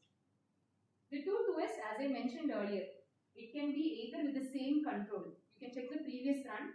Yesterday also it was having 1-2S, or the previous run also 1-2S. Now it's again a 1-2S, so it's total 2-2S. This is one thing.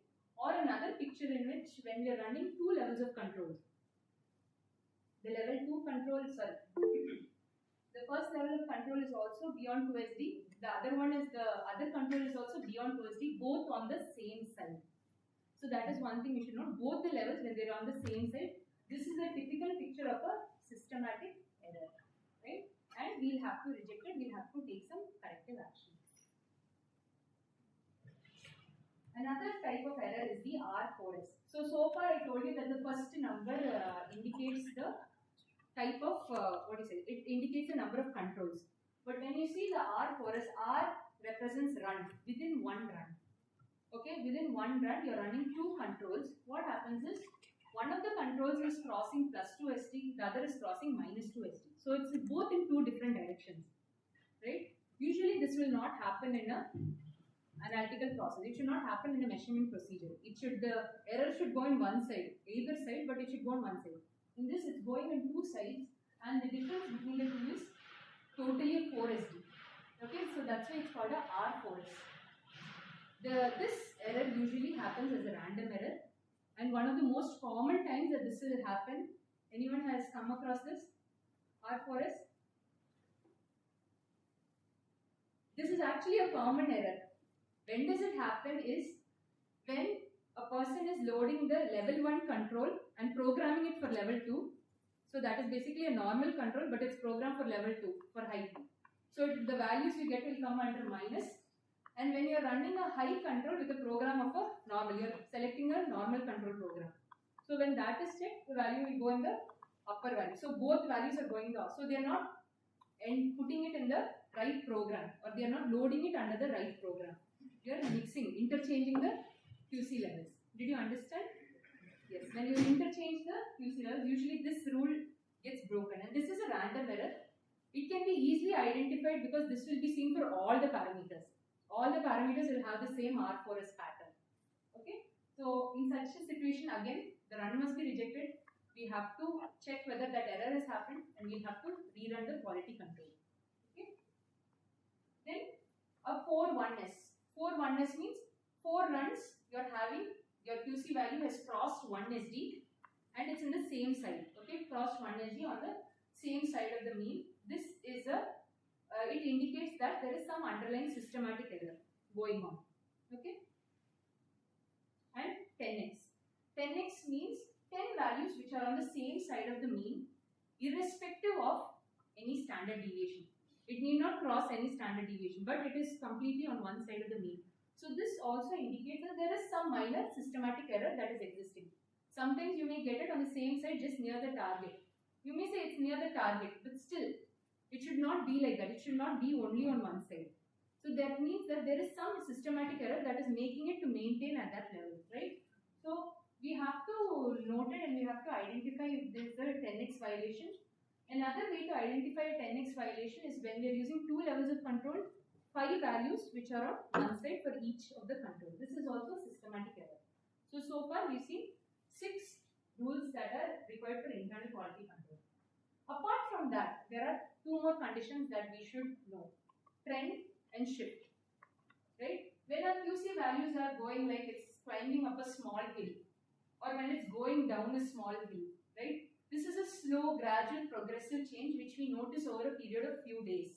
Okay? When this sort of a picture happens, it is a trend. It means that there is some deterioration happening in the analytical process. Maybe the reagent is deteriorating, maybe the lamp is deteriorating, or maybe some contamination has entered the system and it is worsening over the days. So such things, okay, they can result in sort of a progressive change. Another one is the shift. Shift, if you see, there is a sudden shift, either upward or downward shift. This sort of a sudden shift can happen when, one example very clearly, when you load a reagent without calibration, new reagent. Suddenly your QC values may go up. It indicates you have to do a calibration. That is one of, in fact, to be very frank, reagent load calibration is one of the things that have to be, if we check properly, we can actually avoid these errors, right? So shift is a sudden drastic change in the testing system or any testing component also, right? We used an old lamp. Now I changed the lamp. I put a new lamp, but I'm not calibrating. All my values are going to either go up or down. We have to calibrate the system, right? So this is trend and shift. However, both of these are systematic errors. So when it comes to these internal quality control rules, what are we doing? As I mentioned earlier, if it's a 1-2S rule, we have to check further whether is it a 1-3S or a 2-2S. If it is a 1-3S, out of control. 2-2S, again out of control. All the rest of the rules are also considered out of control. It indicates, when we say out of control, it indicates that some corrective action has to be taken. After the corrective action is taken, what should we do? Calibration. That calibration may be part of the corrective action. After we do a corrective action, what should we do? Rerun the QC. Okay, we cannot say that I did a corrective action, I'm going to go ahead. No. We have to confirm whether our corrective action has actually created some change in the quality control results. So we have to rerun the QC, and then none of these are faced. When it comes within control, we can accept the run and go ahead with running patient samples. So I was keeping on telling values will get skewed, the standard deviation will be broadened if you have a rat runner. So this is a pictorial representation of that. Ideally, we should have a graph like this if our values are within the control limits. But when we have a systematic error, all the values have come down, and you can see the distribution of our results will also be pushed towards one side. Similarly, when it's a random error, right? All of a sudden values are going up and down. Because of that, what happens? There is more variability in our process, right? The whole distribution of results has widened. So inaccuracy can be observed as a trend or shift. Imprecision, right? Imprecision can be observed as scattering of values. Both of these have to be noted. The problem with imprecision is that there will be a scattering of values and it may go unnoticed. So it can indicate an underlying error as well. Okay. So now we saw what were the rules, what is accuracy, precision, and what are we going to do? I kept using the word corrective action. Troubleshooting, we have to do some troubleshooting. So as per ISO 15189, if any out of control QC event has occurred, we have to do a corrective action, right? What is that corrective action? One thing, patient reports should not be released. Further testing should be stopped. So whatever results you had done, you should not release it. Further testing should be stopped. We should identify the source of the error, rectify the problem, and then we have to evaluate again the patient samples that were examined after the last QC. Okay. At the end, the most important, we have to document and maintain if such a incident has happened. All this we have to maintain for which samples we have retested. If retested samples had been released, we would have to take steps to make sure we provide an amended report or a corrected report, right? So, here the point, identify the source of error. What all could be the sources of error? What should I search for when I am doing a root cause analysis? One thing is, first check the QC material, right? You can check whether it is the same lot, whether there is any change in the expiry date, open vial stability. So open vial stability and expiry date are two different things. Your expiry date may be very long, but once you open it, you reconstitute it and start using it, its stability is for a short period, maybe 1 week or 2 weeks. It will be given in their manufacturer instructions, right? So we have to see the open vial stability. We have to see whether correct values have been entered in the mean and standard deviation. Then whether the QC material was aliquoted in uncontaminated containers. Sometimes some labs, I've still heard that they wash the vials and they store QC material. Obviously, they are going to have a very tough time correcting QC failures, right? So we have to make sure that they're stored in uncontaminated containers, stored properly at the temperature that is instructed, prepared properly, proper reconstitution. The actual volume has to be checked, and correct ID selection. I told you, level 2, if you place it in level 1, your whole QC is going to go wrong. So that is one thing with relation to QC material. Next, with relation to the reagent. With relation to the reagent, you have to see whether you are using the correct reagent. If our analyzer is a closed system, it is going to check the barcode. So the chances are less. But many labs, for many investigations, they use an open system where you can just place a reagent and you will program in the machine telling that this reagent is this. If you place another reagent in that place, the machine doesn't know that, right? So correct reagent, whether it was placed, lot and expiration date, again, onboard stability, when that reagent was opened, how long is it stable, storage of the reagent, whether it was stored properly. Next, bubble free. Reagents should be bubble free. If they are bubble free, you can get a random error. Preparation. And one other thing, when it comes to open systems, there is always a problem of top up. Some people, they may think if I put a new reagent only, I'll have to run QC. I'll top it up into the existing one. Eventually, everything is going to go downhill, right? So those things, whether it's a reagent related. Calibrator related is almost similar to the QC, except that instead of a target mean and standard deviation, you will be checking the calibrator concentration. Then instrument related, maintenance, whether all the steps of maintenance were done, whether the correct solutions were placed. If you see in an auto analyzer, there may be wells where you place alkaline solutions and water. If you interchange that, it's going to affect the process, right? And visual inspection of the tubings, whether they're all fine, any leaks. If you are having an indirect ISC, any syringe, you have to check the syringe functionality. And error flags. Error flags is one thing very common. What happens is, the error flag will be keeping on giving an alert. They'll just walk by, click the silent button and keep going. And most of the time, those error flags will be left out. After a period of 1 week, that error flag will be coming on again and again. It will finally cause a problem in our system. When we open the error page, you see it has happened for quite some time. So we have to check if there were any error flags, if there were any motion errors with relation to the sample tray or the reagent tray. Then temperature, whether our temperature is maintained, the reagent temperatures are maintained well.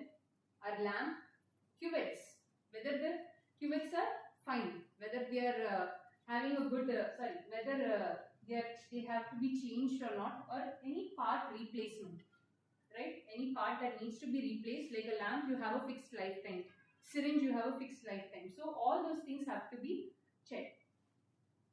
Apart from that, environment related, like temperature, whether the temperature of the lab is maintained, the humidity within the lab, the water that we are using, the quality of the water that we are using, and whether we have a constant electrical supply. And last but not the least, the major component is personnel related, which does not mean only the technical people, it also means the people who are supervising the system, right? Transcription errors. In labs where they still have the habit of writing values, there is always a chance of making mistakes while writing results, right? While noting it down, whether there's a wrong test or a wrong test selection was done. As I mentioned earlier, the correct ID selection should have been done, or whether the equipment or method selection was wrong. They chose a wrong method, right? They would have had two programs, right? Calcium one by Arsenazo, one by OCPC. They would have done that Arsenazo program sometime long back. By mistake, they would have clicked that for the current calcium. It's obviously going to affect the QC result. So these are just a few. There are a lot of things that we'll actually have to look into when we're going to search for sources of errors. How do we troubleshoot the errors? As I mentioned, not looking at one QC value. We will have to review the entire QC chart if we want to actually identify any systematic or random error. Then we have to relate the error to the cause. If it's a random error, I showed you what all could be the probable causes. If it's a systematic error, what all could be the probable causes. So how do you do that? We already saw the Westgard rules, right? The rule violation actually directs us to know whether it's a random or a systematic error. And another thing, consider factors that are in common. Have all the QC parameters gone out? Or are majority of the parameters out? All the parameters, they are on the lower side. Was there a problem, reconstitution problem? Or is there a lamp problem? So there will be some common thing that happens when all the parameters in a QC are affected, especially when we are having a multi-testing quality control system. And review any recent changes, any maintenance was done, any reagent change, calibrator change. So all that we have to review, and we have to decide whether we require calibration or not. Finally, once we find out the error, we have to take the necessary corrective action. Verify the solution. How do we verify the solution? By doing a QC and seeing that it's in control and documentation. So I told a lot of things, but this is the one that most of the labs always do. Repeat QC, right? I told always check random error, check systematic error, all that. What about repeat QC? Okay, repeat QC ideally should not be our first option to go to. Okay. So what do I mean when I say repeat QC? Repeat QC means either I'm reanalyzing the same QC material or I'm reanalyzing a fresh QC material. So if this happens in a random error, I told you when you reanalyze it comes out fine. But if it's going to happen again and again, every time for one parameter I reanalyze, it's coming fine. If I'm going to think, okay, every day I'll reanalyze the QC, it's going to be okay, means eventually there is a hiding systematic error, which I am ignoring. The next thing, what about reanalyzing with a fresh QC? Ideally, a QC material, if it is handled properly, it will be quite stable. But every time I have to reanalyze with the fresh QC material, right? Too often, it happens too often. In such a situation, we have to check out why is that. Whether the preparation instructions were not followed properly, storage instructions were not followed properly, right? So it's losing its stability early. So repeating with a fresh QC also. So both of these can be done, but when it happens too often, we have to take note of it and see what is the underlying problem. So is quality control enough? I did my quality control today. I'm going to sit in my room. I'll wait for the reports, sign everything and give it up. Is it enough? A calcium value of 5.0. So I think everyone knows that a calcium value of 5.0 is considered to be a critical alert, right? A critical alert for calcium is usually 6.5 or 6. We'll have to call up the physician and inform to them immediately. So this is a scenario. A calcium value of 5.0 has come. The next thing you think, is this result correct? Was the QC fine that day? If we check the QC, was it fine that day? If it was fine, can we be confident with the test performance? If it was not fine, it's okay. You cannot be confident. But if it was fine, can we be confident with the test performance? No. We still have to check other things, right? Whether is it correlating with the patient's diagnosis, right? Or the patient's status. Like for example, the patient is stable. One admitted patient, he is just going to be discharged. They thought, okay, there's some more time, we'll do all the tests for him. They gave a calcium, and if we give them a calcium of 5, obviously the physician is going to get angry.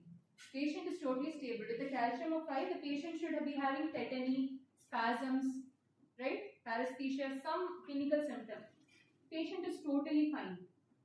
So in such a situation, we have to know that quality control alone is not enough. We always have to do other checks like pre-analytical and post-analytical. Pre-analytical in the case, calcium, we'll always have, when the values go very low, we'll always have to ask whether that sample was taken first thing from an IV line. That is one common practice that happens. They'll flush the IV line, they'll tell, okay, everything is fine, and they'll collect a sample. That will obviously cause dilution of the values. Or, if the patient is having a hypoalbuminemia, I think we would have heard, right? Albumin, if it is low, the total serum calcium can also be low, even though the ionizable calcium will be normal. So in such a situation, we have to think about giving the corrected calcium value, right? So we have to see about pre-analytical issues. Post-analytical issues. Did the person who took the value write it correctly? Maybe this was a 6 that they put as a 5. Or maybe it was a 4 or some other number that was put as, we have to check that also, post-analytical. So once we check all this, is it enough? Can we stop with that? Again, no. There still exists a chance for a systematic or random error. Why am I saying that is, looking if the QC was fine for one day will not be enough.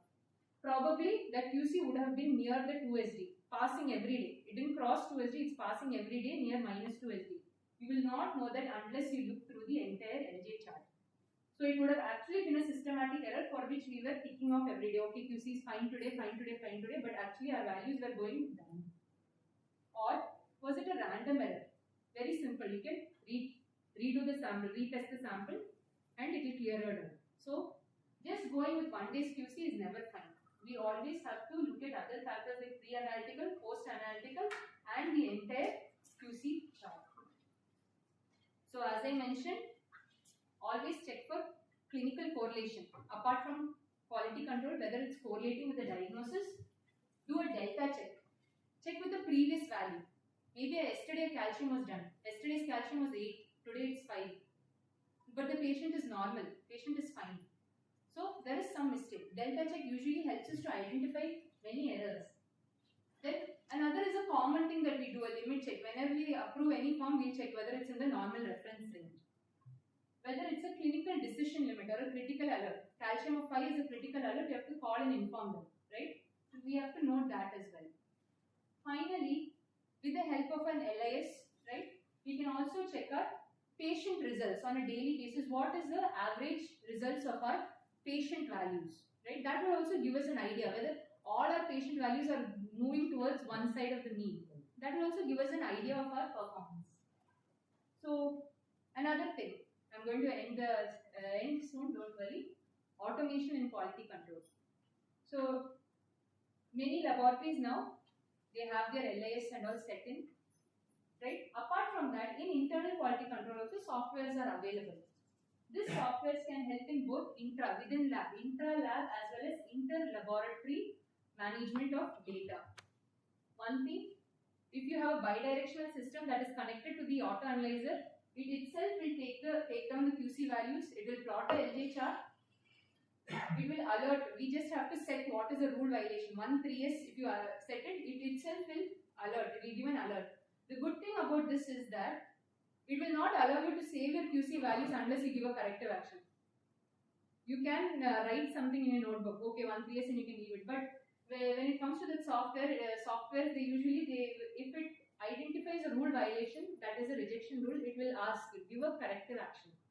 Without that corrective action, it will not close that page for the QC that day. Okay, so it will give an alert. It will help us to identify our lab mean, standard deviation, our monthly CV percentage can be calculated. We can also compare with peer groups. We can check other peer groups whether our results and their results are fine, are similar. It will help us to reduce manual errors, right? And the ease of documentation. At any point of time, you can go back and retrieve the data.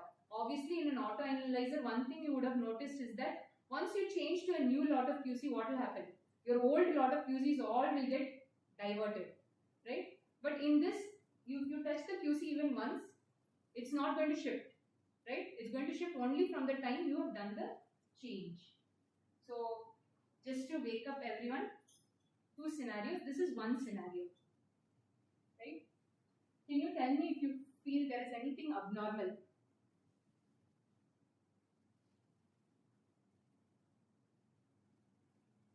This is an internal quality control, I think over a period of almost 1 week, 10 days. Can you notice anything?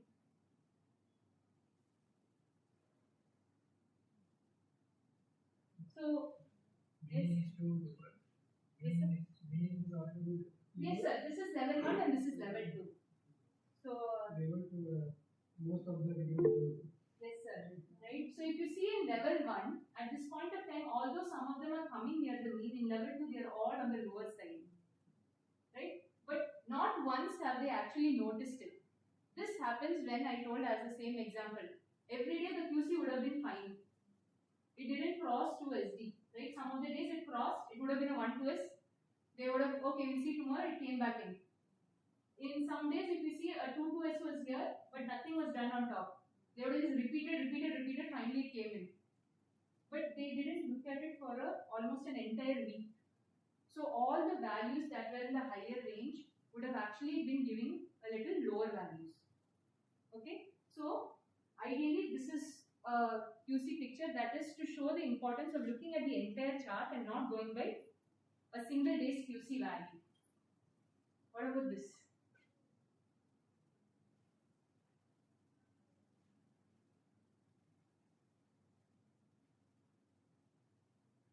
So the values are a bit crowded because if you see there, it is over a period of months, 3 months, May to 3 or almost more than 2 months, May to August.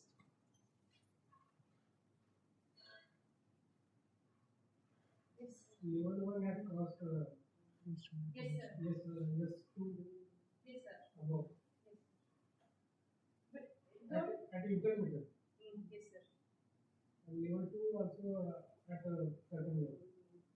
Read here. So what sir has noticed is correct. I'll tell you one additional thing. If we actually look closely, every time it went out, it was repeated, it came down. Went out, repeated, came down. So this is what we call as a sawtooth pattern. Every day the QC went out, it had a rejection error, a random error, it was corrected. This has happened for over a period of almost 2 months.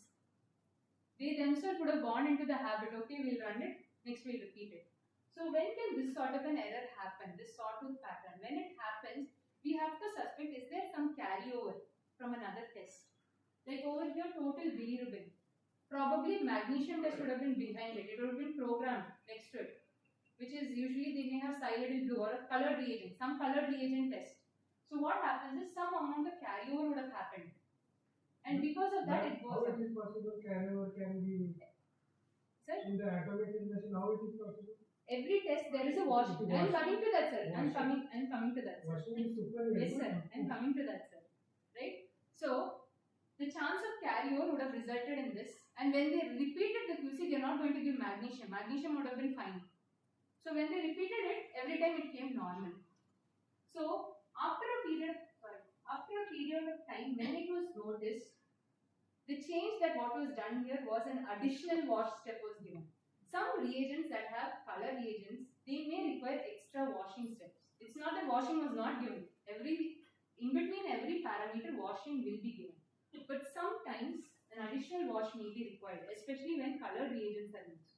So, because of that, actually what happened is during the testing process also, whenever they had a test profile including total protein and magnesium, the error would have happened in your patient results also, right? This will also reflect in your patient results. So eventually in the end, this was, which appeared like a random error, it was a major systematic error.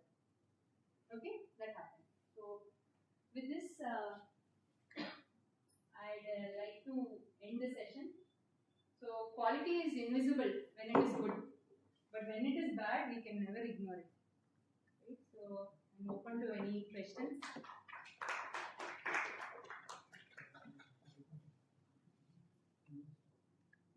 Regarding the matrix, Yes, sir. so most of the time companies supply standard solutions in water, and then patient sample is coming in zero. Patient Yes, zero. sir. Yes. So how do you readjust for that matrix incompatibility? There is no option of readjustment. We have to procure quality control material that are compatible. So We can never compare a standard solution with our blood sample or a serum sample. So if I see a clean solution of a standard solution, that's a rejection. I mean, I don't want to use it. I want the matrix is appropriate. It may be inappropriate, but we have to look at what the quality control manufacturers are actually mentioning, whether the matrix is a human-based matrix. Why? Because I'll be frank, when we take a L1 control, which has very low amount of analyte, the serum may look a bit transparent. So with just the color, we cannot determine whether that is bad or good. We also have to inquire. So when we are procuring a quality control material, we have to discuss with the manufacturer, or we have to go through their brochure and see exactly what type of material they are actually providing to us.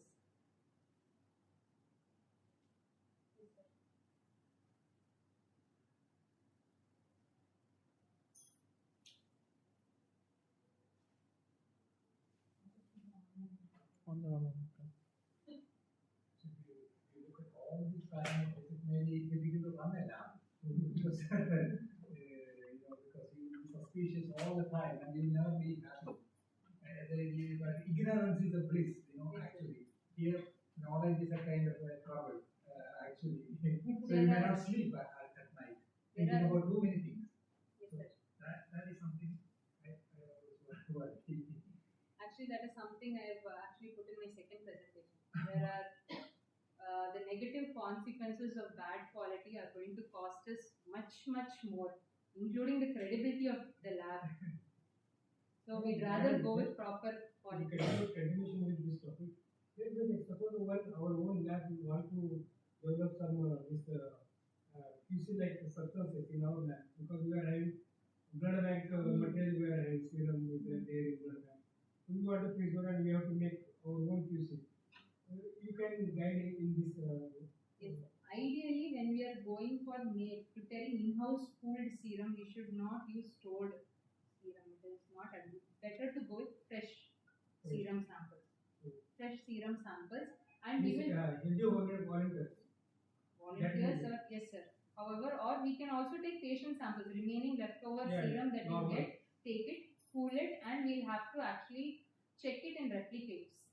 We'll have to do replicates. We'll have to check the matrix. The trouble related matrix should be minimized here. No? Yes, sir.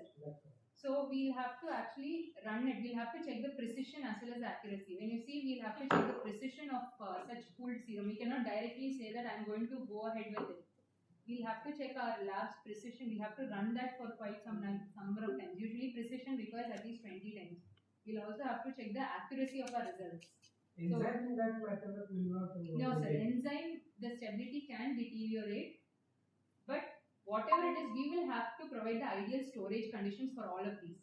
And another thing is, apart from checking our own lab's accuracy and precision, we will have to send it outside to another lab where they are actually doing QC to compare whether our results are actually correct. Otherwise, what is going to happen? We may think our results are correct. We may get very good precision, but our accuracy may be wrong. Sometimes blood glucose level has so very high values. Don't know whether it is IV sample or patient itself and 450 blood glucose level. It's very trouble. Yes, sir. Glucose reporting is very this sometimes serious. So,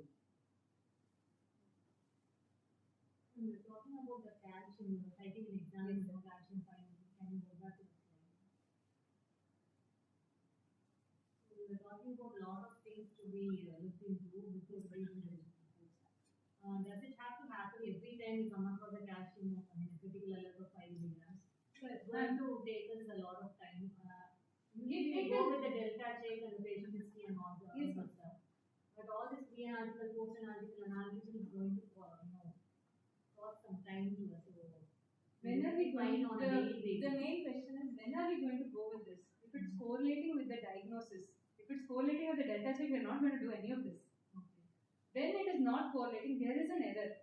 And it is always best to do this, otherwise we are again overlooking the error. Right? We are just going to overlook the error, we are not going to find out what's wrong. So we are just going to go with these steps, mainly when it's not correlating with the diagnosis, when it's not correlating with the patient status, or when it is not comparable with the delta check. As I said, yesterday it was 8, today it's 5. How is that possible? In such a situation, if I'm just going to ignore it and write kindly correlate clinically, I'm creating confusion for the physician and I'm not correcting the error that is existing in my lab. So, it's not that everything is done at the same time, it is one at a time. So what if clinicians are not giving any feedback? They are keeping totally silent. Very nice, do that.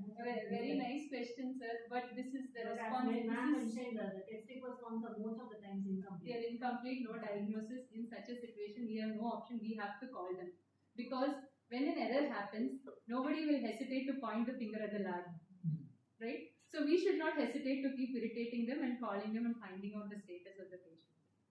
It's basically to ensure our result is reliable.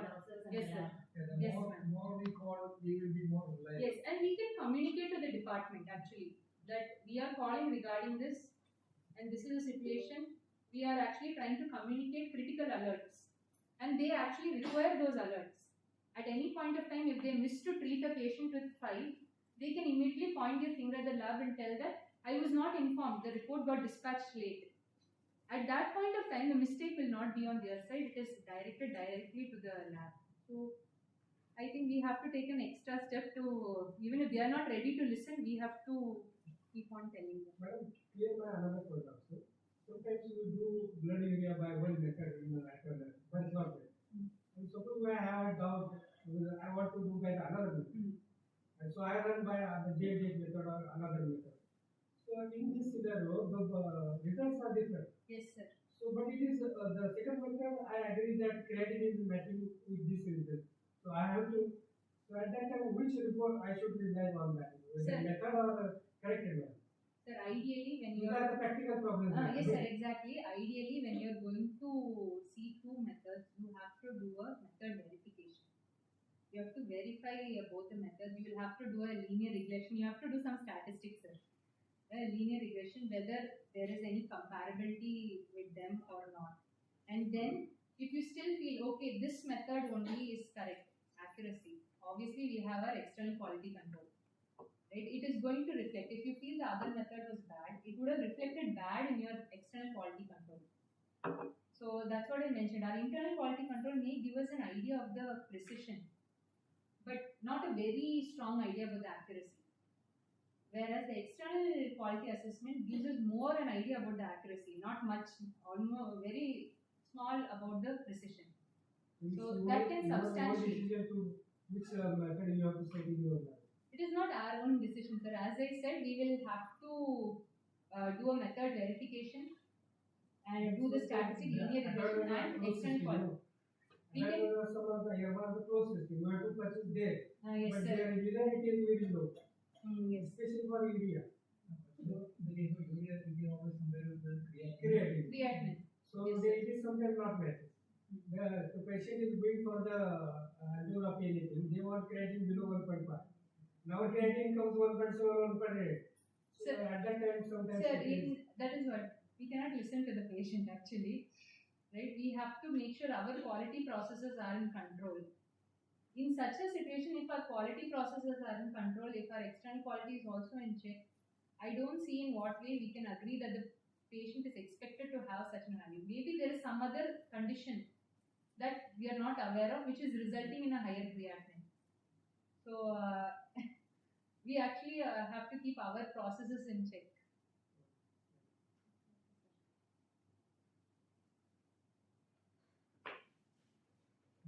Okay, thank you. We continue with the break. Inform பண்ணிருக்கீங்களா?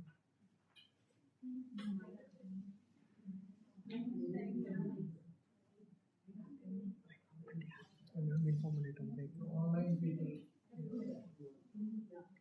Online participants will break for a while for about 10 minutes and we'll resume the session after 10 minutes.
Tomorrow in which hall there will be sessions?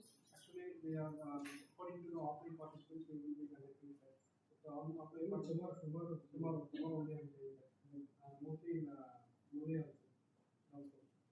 Which floor? Ground floor. Hall is it? And we will be projecting the banner in the downstairs. It is online. Sir, both because we are conducting both online and offline. Teachers will be coming to offline. But it is available on On our pages. and tomorrow here. Yeah, okay. This is what. So they-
Students school கொடுக்குறாங்க நீங்க canteen ஸ்டூடெண்ட்ஸ்க்கும் provide பண்ணாங்க food இருக்கா live கேண்டீனா they are only providing foods to conference எல்லாம் என்னடா இங்கே cut ஆயிடுச்சு அங்கேயும் cut ஆயிடுச்சு இதில் கம்பெனி ஏதா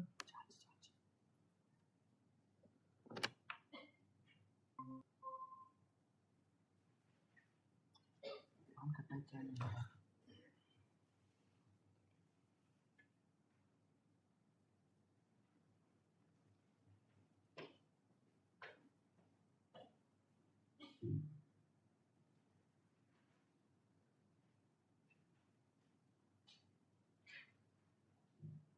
வீரா அங்கே ப்ரெசன்ட் பண்ணுறா அதை க்ளோஸ் பண்ணுறது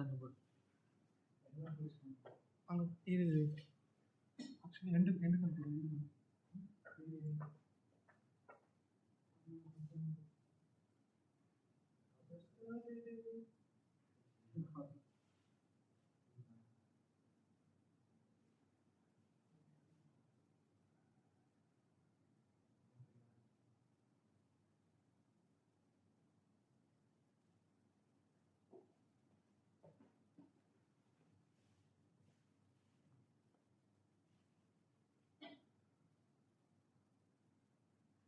நான் ஃபுட் எடுத்துறேன்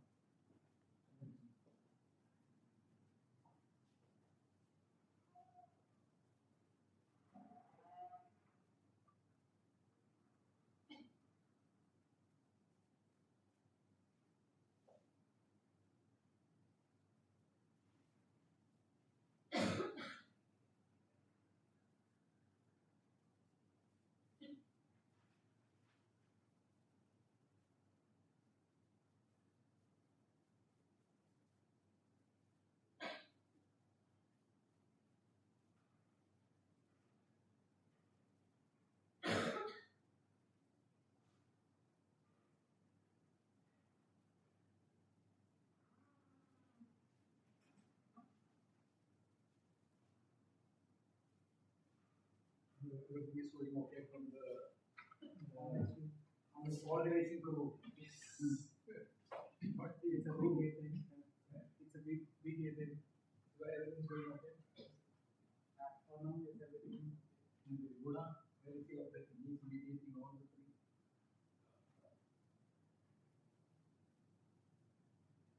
Things going on in the 6th floor.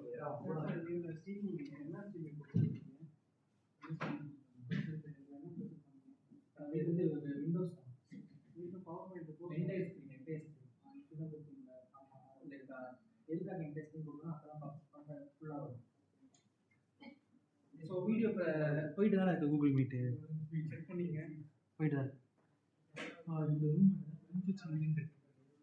Sir அந்த எங்கள் ரூம் நல்லா இருக்கும் சார் உங்கள் ரூமில் எங்கே உட்கார முடியும் நான் ஓடிக்கிட்டே இருக்கேன் இங்கே மைக்கு காணும் எங்கே மைக் இதுக்கு மைக் அந்த ஸ்க்ரீன் பாதி இப்போ எந்த சைடு போட போறாங்கன்னு சொல்லுவோம். இப்போ இது மைக் நான் சொல்றேன் எந்த சைடு போட போறாங்க.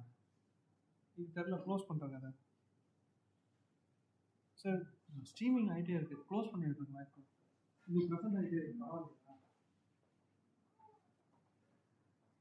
நான் டவுட்டில்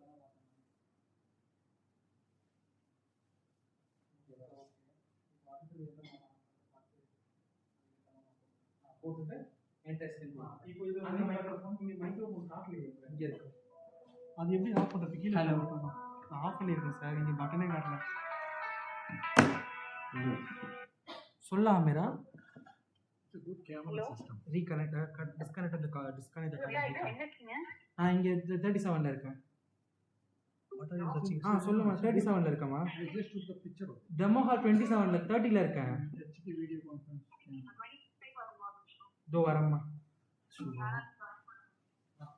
a good one. How is the quality? How is the quality of the video? Sir, From coming it's from average only sir. average only. So it's not good. அது சவுண்ட் ஒன்லி தான் நினைக்கிறேன். Average only. Not very good. Can I see? You already recorded them? No sir, it's I can make it preview online. No. Don't complicate. No. No, you can check it. Wait, let's put something here.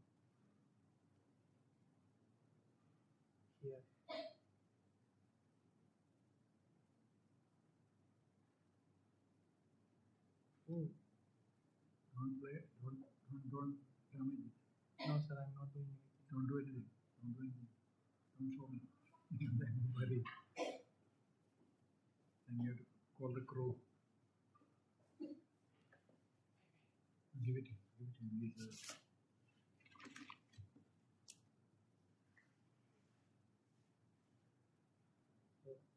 It looks like you are. This is your company. You are working so efficiently here.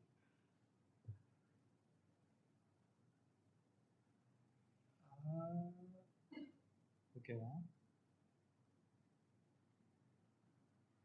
இல்லை எது நம்மளுதுன்னு தெரியலடா. இதுவா? But he is also a little bit. So you all also know the software. See sir, this is our camera quality. This No, much. it's okay. Not super duper. Actually, we can control the position like this sir. But the focus is not there. We can adjust the focus to How do you do? that Oh, there's up a- down. On can- that way you can. This is unblur. This is unfocusing. Means we can stand nearby to this one. They stream ஆயிட்டு இருக்கு. இன்னும் focus பண்ணுங்க. நீங்க அது அவரோட next பார்ட்டிக்கு This is fully focused. That's maximum focus. 8 and come first.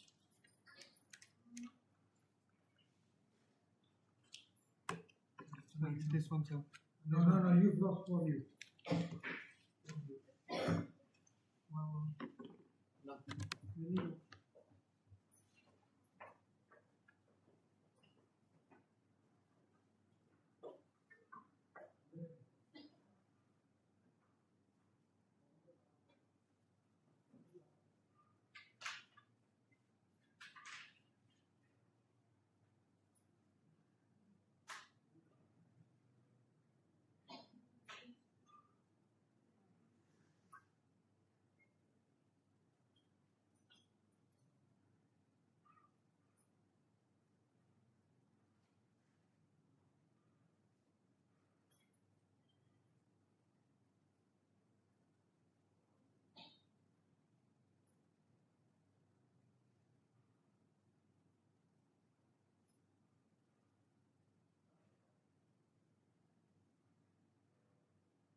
One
second.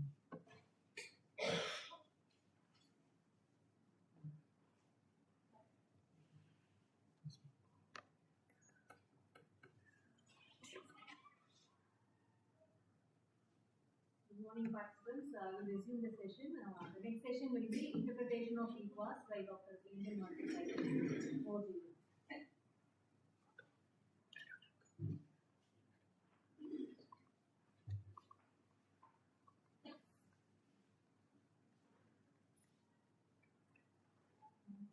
Good morning, everyone. The next topic I'm going to be talking about is external quality assessment. Okay, so similar to our internal quality assessment, as we went through the significance of it, the various statistical measures related to it, how to troubleshoot it. So in a similar way, we are going to go with the flow of external quality assessment in the lab.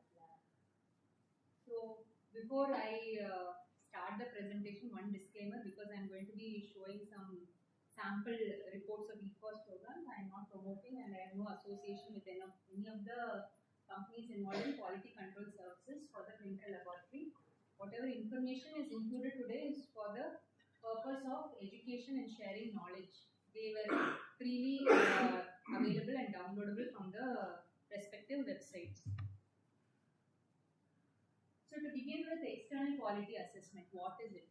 So if you remember internal quality control, I told you it is our internal verification. External quality control, external quality assessment is where we include an external agency to assess our laboratory's results or interpretative skills. So interpretative skills may be in the case of pathology and all, where they have to see slides. So analytical or interpretative skills and compare it to other laboratories. What is this going to tell us? It is going to tell us how accurate our results are and how well our results are in comparison to our peer groups, which I had mentioned that peer groups are the labs having the same method and same instrument. The purpose of EQUA is not to find out what mistakes we are doing. Okay, the purpose of EQUA is to rectify whatever mistakes we see and then do a corrective action, and thereby it is actually providing us an opportunity to improve our lab's performance. What are the benefits of EQUA? Why should I go for EQUA? I am already doing a regular IQC. I am checking my IQC properly. Why should I do a EQUA? So one thing is, there are aspects that we can miss, and doing an EQUA will help us to it will establish a continuous quality improvement. We are going to do it every month. We may think our IQC is performing fine, but when we do an EQUA, we may find out some mistakes, some parameters were out. Check the IQC, it was totally fine. So it gives us an opportunity to see where we have gone wrong and to think of any improvement method. It will also validate our method or testing performance. When we do a particular method, as Sir said, when we do one method, if our IQC is performing fine, our EQUA is also good, it actually helps us to validate that our method performance is good. We need not worry, right? It will help us to identify if any poor assay performance is there, any parameter is not performing well, and when something is not performing well, it will give us the opportunity to find out where the fault has happened and to improve our quality. It will help warn us about any underlying systematic error. As I mentioned, random errors can also actually be a mask for a systematic error. It will ensure that our test results are accurate, reliable and comparable, and it gives us an objective evidence. It's not that we are going to see the report and just keep going on. We have an objective evidence. They provide us a proper report to tell us our testing quality. We will also be able to identify areas where training is needed. And just like in IQC, last but never the least, EQUA is a mandatory requirement for NABL accreditation of the lab. So what are the characteristics of a EQUA program? The scope is that it is an external validation. An external agency is going to validate our test performance, and an EQUA cannot be done alone. We cannot tell I am doing a monthly, I am participating in a monthly EQUA program, I don't need internal quality control. That is an absolute no. And EQUA is supplementary to a IQC that we are doing on a daily basis. What is the process that happens? An external agency will compare the different one lab's result with all the other labs. It is also known as proficiency testing. How frequent are we going to do it? If you remember internal quality control, we are doing it on a daily basis, and within a day itself we will have certain time intervals to do it. EQUA is done periodically, either on a monthly basis or once in 2 months, once in 3 months. It depends on the EQUA provider. The focus of EQUA is to see our long-term accuracy of the results and decision making. So if you see over here, decision making is not immediate. When you send a EQUA report or a result, you are going to get the report after a quite long period of time. So it's just going to help us to do a retrospective evaluation of our IQC as well as our lab performance. Once we get the report, if we find some assay is having a poor performance, then we have to check back where could the mistake have happened. Unlike in IQC, as I told you, it's an immediate action. You need not wait for a long time. You're getting the result, immediately do some action, you're going to correct your testing process. But EQUA is not like that, right? Equa will tell you if you're accurate. If you're not accurate, you will have to do a retrospective check on all the processes that are involved. So what is this Equa or proficiency testing program? The Equa or proficiency testing programs, they use commutable material. Okay, commutable material are basically freshly collected and prepared from minimally processed human samples. So these samples are similar to our patient's serum.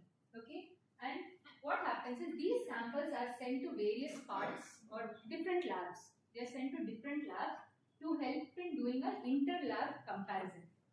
When we do an inter-lab comparison, it will be with our peer groups.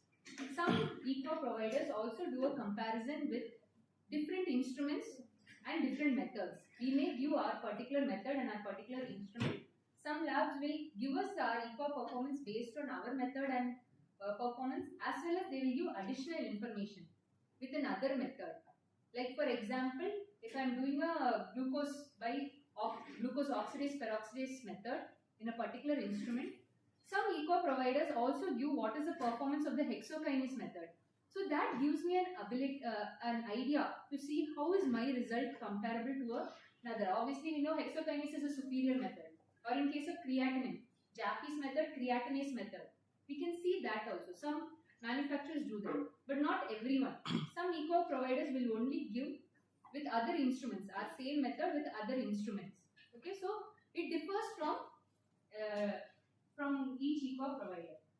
Then Equa is also a quality indicator of the laboratory. It can also be used as a quality indicator of the laboratory. So how are we going to handle an Equa sample? An Equa sample or a proficiency testing sample should be treated exactly like a patient sample, right? Whoever is the regular staff, they should just reconstitute it and run it like a patient sample. So what should not be done? You should not run a calibration. If I'm going to run an Equa sample today, okay, I'll calibrate my instrument, make sure everything is fine, put all new reagents. No. If you're going to do that, we are not checking what happened. Okay, Equa is not something that is going to give you a mark for your lab. It is required for us to improve the lab. If you are trying to correct it for that one day, then there is no point in doing the Equa, right? So you should not run any special calibration, not change all, put new reagents and all on that particular day for running the sample. Next thing, you should not run it on multiple analyzers or run it multiple times in the same analyzer and take a mean value. Okay, that is absolutely wrong. There are more chances of failing in your Equa if you are going to give a mean value, right? So another thing is the Equa sample also should not be cross-checked with another laboratory. My friend's lab is also having the same Equa sample. We'll discuss. We'll see how is there. So that also should not be done. Okay, and obviously, as mentioned earlier, a regular lab person, you should not ask a particular special analyst to do the Equa sample. Don't give it only to them, thinking that they are only going to do it correctly. In that case, maybe that person is not usually involved with the other lab processes. Okay, so what will happen? Your Equa may be correct, but actually for the other patients you may be giving it wrong. So these are certain things that we have to keep in mind when it comes to handling a Equa sample. So what is the overall process that happens? So the Equa provider or the proficiency testing provider, they prepare the Equa sample. As I mentioned earlier, freshly prepared commutable samples are prepared, and to the participating laboratories who have registered under them, they send it periodically, right? Usually they send 4 samples as a batch, like it may be January, February, March, April all together. It's not common that they send it every monthly. It's going to be cumbersome for them. So they may send it like that, and when we receive that, right, according to each month, we'll have to run the sample. So it is sent periodically. If it requires the reconstitution, we'll have to reconstitute it. Sometimes there are some Equa providers which are giving even ready-to-use samples. Like CAP will give ready-to-use samples. Some they give lyophilized samples. So in such a situation, an important step is reconstitution. Why? Because if the error happens in the reconstitution part, our entire results are going to get affected. So it has to be done correctly. After that, as I mentioned earlier, analyze it like a patient sample and upload the results. Once you upload the results in your website, obviously they are going to analyze the data, evaluate it, and they will give us our lab's specific performance report. So what do we do after we get our report? We receive the report, we interpret it, and we discuss it with the team. So who is the team? Technicians, doctors. the doctors, the consultants who are signing the report. So it involves all of them. Okay, it should not be that only the consultants or the faculties who are approving the reports are going to discuss and decide on a corrective action. No, it should also be with the technician team as well, because they also should know how each parameter is performing so that they can be careful, and overall a corrective action has to be decided on any assay that is having a poor performance, and everything should be documented. So this is just a brief overview of what is the EPA procedure. What are statistics? So what are the statistics that will come in an EPA report? What are we going to see? The most common parameter that we assess in an EPA report is the Z-score. What is the Z-score? Z-score is basically the standard deviation by which our lab's mean is differing from the group's mean. Okay? So it is calculated by subtracting our result that we got with the EPA sample from the group mean and dividing it by the group SD. So I just put a simple example like serum triglycerides. If you are going to check, our lab result was 108. The group mean is basically all the participants, right? What was the mean of the values was 102.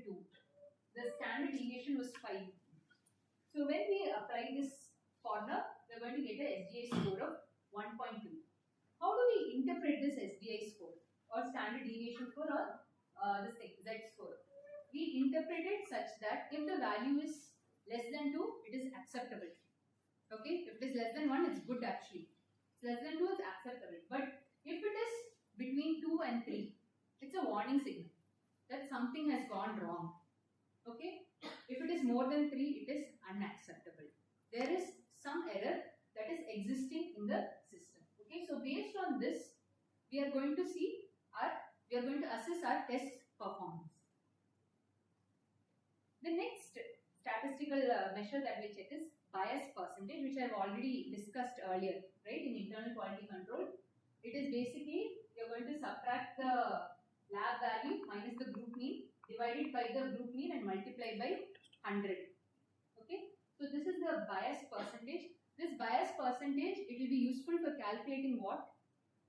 Those of you who attended the morning session, we used to calculate another parameter, total allowable error. Along with the CV percentage, this bias percentage is used to help us to calculate the total allowable error, right? And we can compare it with the CLIA guidelines, right? The next thing is measurement uncertainty. So measurement uncertainty is one thing that is actually brought up by ISO and considered to be a mandate right now, which we should calculate for our parameters. What is this measurement uncertainty? So precision is one thing. Every time we repeat a sample, we may get nearby values, but there will always be a small difference. You may get two values, like for potassium 4.1, 4.1. The next is 4.2. Then it is 4. Then again it's 4.1. There may exist a minor variation, right? So such slight variations can occur, and it's not always possible that you should get the exact target value. Any one minor variation, right? A small change in temperature, it's going to affect maybe by 1 decimal, that's all, a small slight variation. So although we need accuracy and precision, we should always accept the fact that there is a chance for a probable slight variation to exist. So that is what we call a measurement uncertainty, which is a innate thing present in the process, right? We have to give some amount of uncertainty value for it, right? So it provides the context of accuracy. It gives us a range that if your result falls within this, it's accurate. So the true value is expected to lie within that range, right?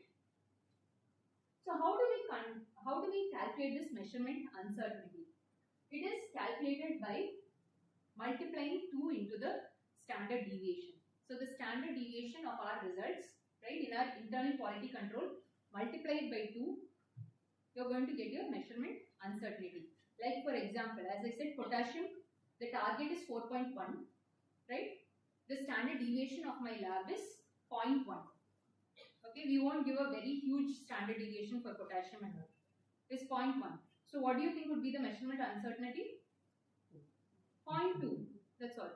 So what do I mean when I say measurement uncertainty is 0.2 is when I get a result that is within the 4 to say 4.5 or 3.5 to 4.5, when I get a result within that range, there is a chance that I can have a measurement uncertainty of plus or minus 0.2. Okay, so this is calculated using a standard deviation, and this is the most simplest way to calculate it. Right? This is something that is required for documentation that has to be done when we are taking our monthly internal quality control along with CV percentage. There are even more expanded forms of measurement uncertainty which will include the variations seen during repeatability, between day variations and bias. Okay, that is the expanded version, but that is not required. The minimum requirement is checking this standard deviation multiplied by 2. Right? So this is what I mentioned. When you know what is your measurement uncertainty, your value will be whatever result you are getting plus or minus that uncertainty. So how do we use this? I am using 2 levels of control. How do I do the measurement uncertainty? So the values that come within the normal range, I'll use the measurement uncertainty that I got for the normal control. Right? If I'm having a higher control, say that is around 6, and if I'm getting a patient sample say around 5.5, 5.6, I'm going not 5.5, right, somewhere near 6, right, 6 or 6 or something. I'm going to use this the level 2 or the higher ones measurement uncertainty. So I cannot use a level 1 measurement uncertainty for a value that is falling in the range of a level 2 control. Okay, so that is how we use it when we use 2 levels of control. So usually this is not actually disclosed to, it's not a common practice to disclose to the physician unless they ask it. Although some may recommend you can give the measurement uncertainty, the problem is many may not be aware of what is a measurement uncertainty. So now we are introducing a confusion. If you give a clinician a value of 4.5 plus or minus 2, he will ask, are you doubting your own result? Right? So still the awareness of what is a measurement uncertainty is not enough. Right? So in such a situation it is fine.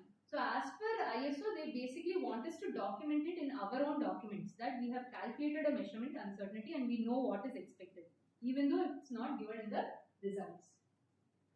So now an overall map of all the lab errors, right? So if you see, this is already discussed. A total error is a combination of a systematic error and a random error. The trueness, or which is almost accuracy, is required for having accurate results, and precision is also required for having accurate results. And eventually, when there is a problem with our trueness, right? When there is a problem with our trueness, it is called as bias.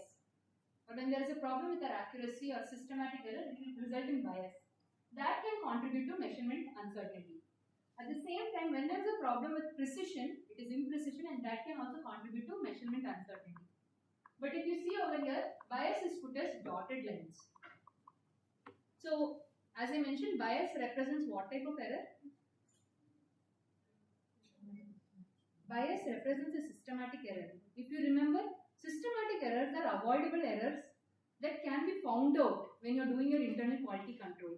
So, ideally, bias, if any amount of bias is found to contribute to the measurement uncertainty, the bias has to be eliminated. We have to do corrective actions for that. We cannot just blindly include that in our measurement certainty. Whereas imprecision is an indicator of what type of error? Random error. That is unavoidable. You can't do anything for that. It may happen, it may not happen. So this is acceptable. But taking a bias blindly to contribute to your measurement uncertainty will make your measurement uncertainty even more wide, right? So any bias that is identified, we have to eliminate it. We should not include it in the calculation of our measurement uncertainty. Okay, so now I'm coming to some sample reports. I think you may be familiar with this, right? Hopefully you would have seen this. This is one of the common EQUAS reports done by CMC Vellore. Okay, so this is how their report actually looks like. This is the proficiency testing item provided by them is a lyophilized human serum, right? So we will give them our analyte name. We will select, they give us a list of methods. We will select the method. We will select the type of analyzer, right? And we will give our value. The rest what they calculate. So how many participants are there who had the same method and the same instrument? That is, like in the case of glucose, 1162. Okay. So then what is the group mean? The assigned value, right? They have a group mean. Then what is the CV percentage of that group mean? And then what is the standard deviation of the participants' value of the proficiency testing? What is standard deviation? So using all these values, we can calculate the Z-score. So if you look at this Z-score, what do you think about it? Glucose, how does it look? It is acceptable. In fact, it is good.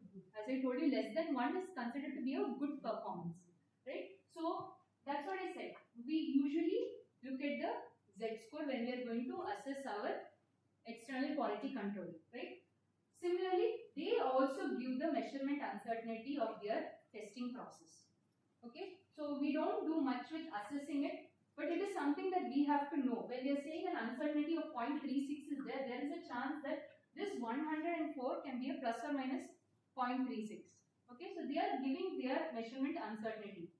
We usually concentrate on what is our Z-score to identify if our performance is fine. Okay, so this is the most common, I think, type of EQUAS that is done. So this is another EQUAS report. This is by another company, Bio-Rad. So here they give a little more amount of statistics, right? So if you see, this is our result. They have given the lab's result for blue. This is a sample report that was available on their website. They give their own result. And what is the type of instrument? The method is on the next page. Okay, the method is a hexokinase method. So in a Siemens dimension, they have got 602. Apart from that, they have given the comparative statistics of all the results. Irrespective of methods, irrespective of instruments, what is the mean value that they got from everyone, right? And what is the standard deviation, CV, all that based on that. And how is our Z-score when we are comparing the performance with all the other instruments? So this is one type. The next one is an RMZ. RMZ is a running mean score, mean Z-score. That means it is not only going to give you the Z-score, it is also going to give you the average of the previous 6 cycles Z-score. So previous 6 cycles means last 6 times when we did an assessment for glucose, it's going to give us the average of that to show us how our average Z-score is also going on, and as well as a percentage bias.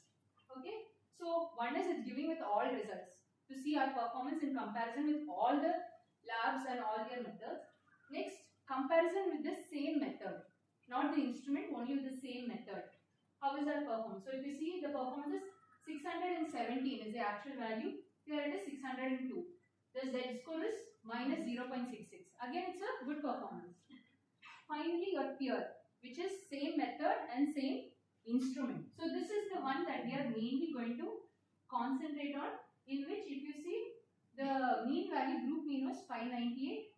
We got a value 602 and the Z-score was 0.24, which is quite a good performance. So it gives us a detailed comparative statistics by them.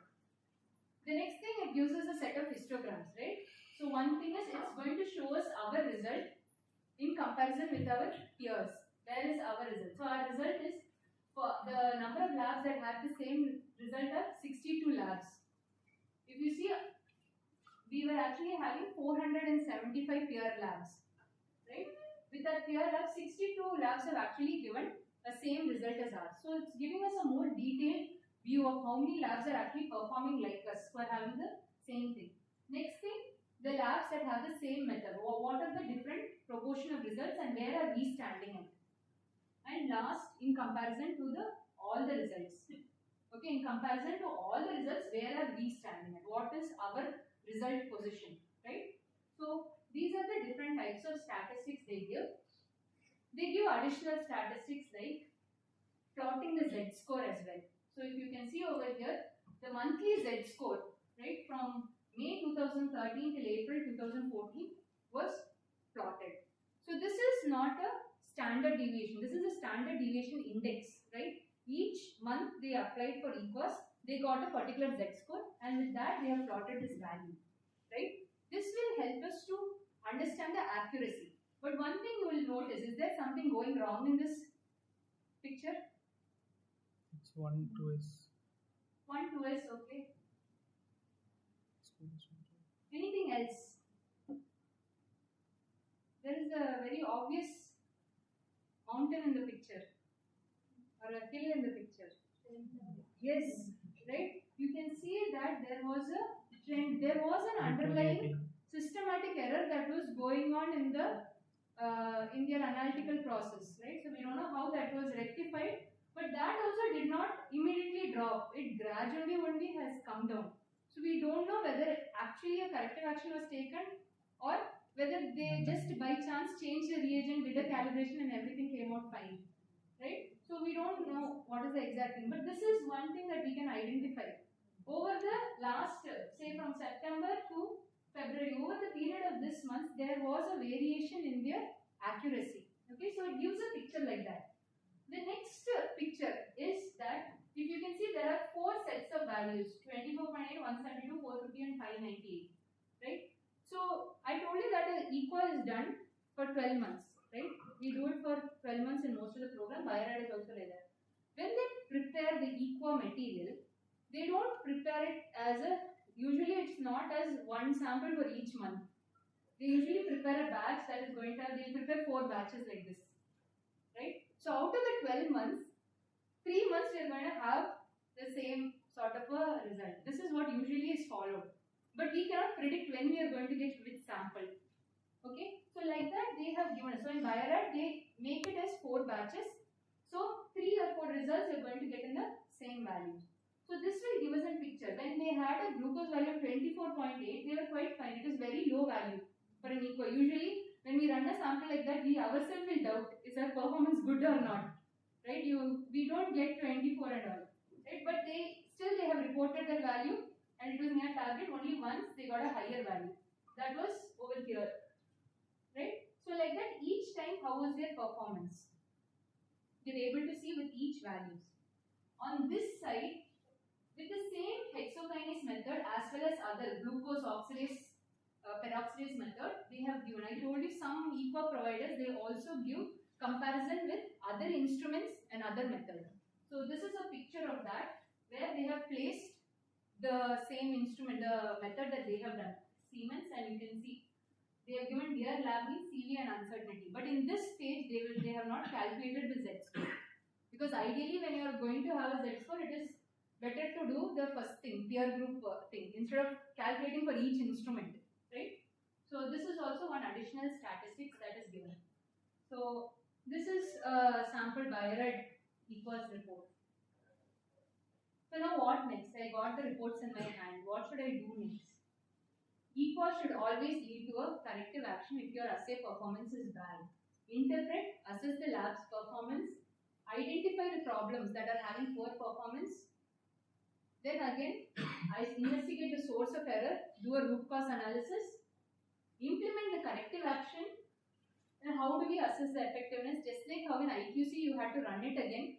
Here, once you implement a corrective action, you have to assess how is the IQC going on, how are the patient's results, as well as how is the next equa performance.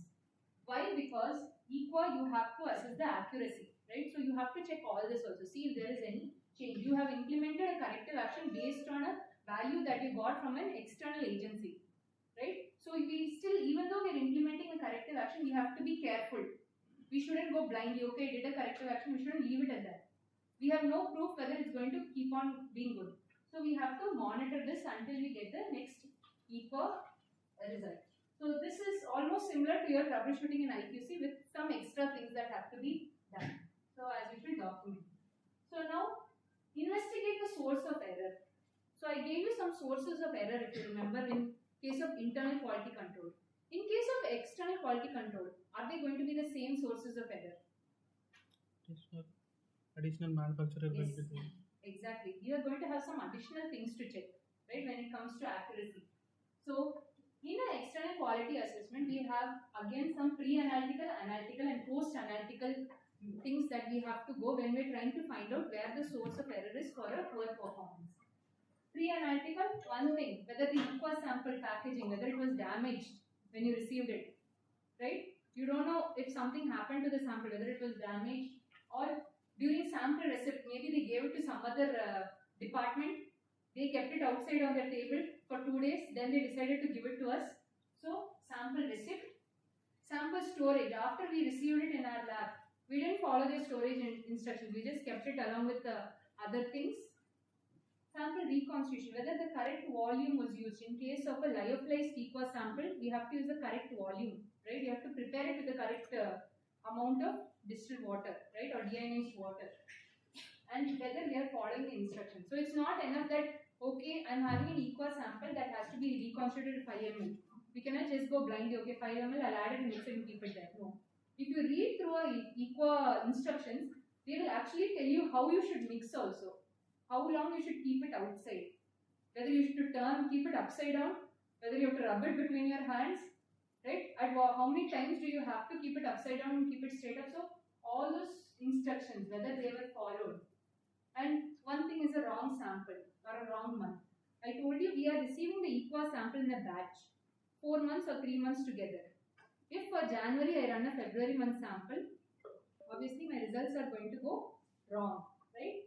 So we have to be careful in that. Then sample labeling. As I mentioned earlier, correct ID, right? I told you we are going to run it along with the patient sample, right? When I'm running it along with the patient sample, I shouldn't by mistakenly give a patient ID and get it mixed up with the other samples, right? We have to be clear of what sample we are doing. We should be able to trace it out. And personal training. Personal training is whichever technician is running it. I told you regular technicians have to do it, but that doesn't mean you give it to a technician who has no idea what is an equa. They should know what is an equa. They should know what is the routine working of the lab. So they have to be a person who is properly trained in the processes of the lab and who is working in the lab. These are some. There may be some more. Then analytical and equipment, environment, reagent, test and IQC. Everything, these aspects are similar to that of IQC, right? The same sources of error can cause a problem in the equa as well. Okay? IQC is one of the things that we usually check when our equa is going wrong. We'll go and check the IQC on the same day. And another thing is, today my IQC came bad. Okay, but I want to run my equa sample. Can I do it? No, it's not ideal, because if your IQC is bad and you run an equa sample, it's like, I know there is something wrong in my system. I just want to finish this equa and give it up. Right? So we shouldn't do that. Ideally, it is best to do it on a day when our IQC is good, or we should do the corrective actions. Once we feel our IQC is performing good, then run an equa sample. Next, post-analytical. So if you remember, in internal quality control, I told it's good to have a bidirectional system where sometimes results will directly go to the reporting desk. You don't have to write anything.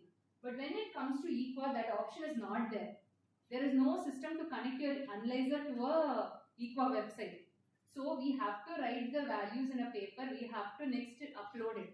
So post-analytical errors that can happen is an error in recording the result from the instrument, an error in entering the result during submission. Apart from that, mix-up of test results. Sodium, potassium, chloride.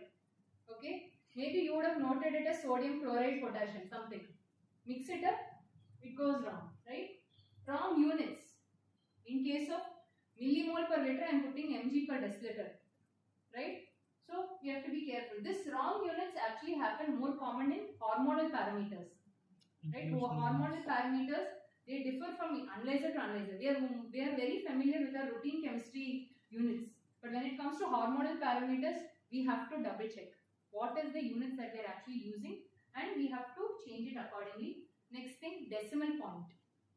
Okay, a decimal point should not be accidentally inserted or accidentally removed. It will change the value.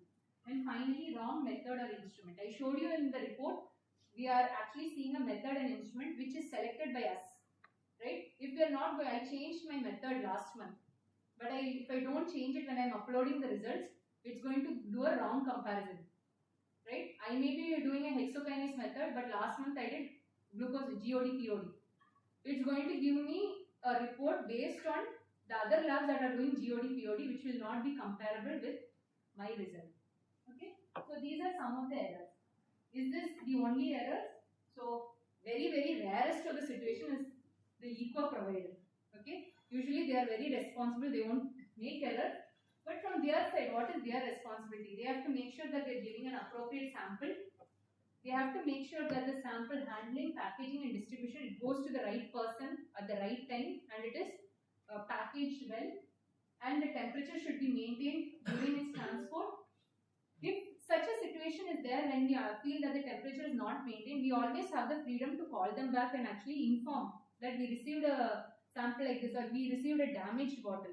Eco providers, they will be very happy to actually send another sample if such situations happen, right? So it is our duty to inform.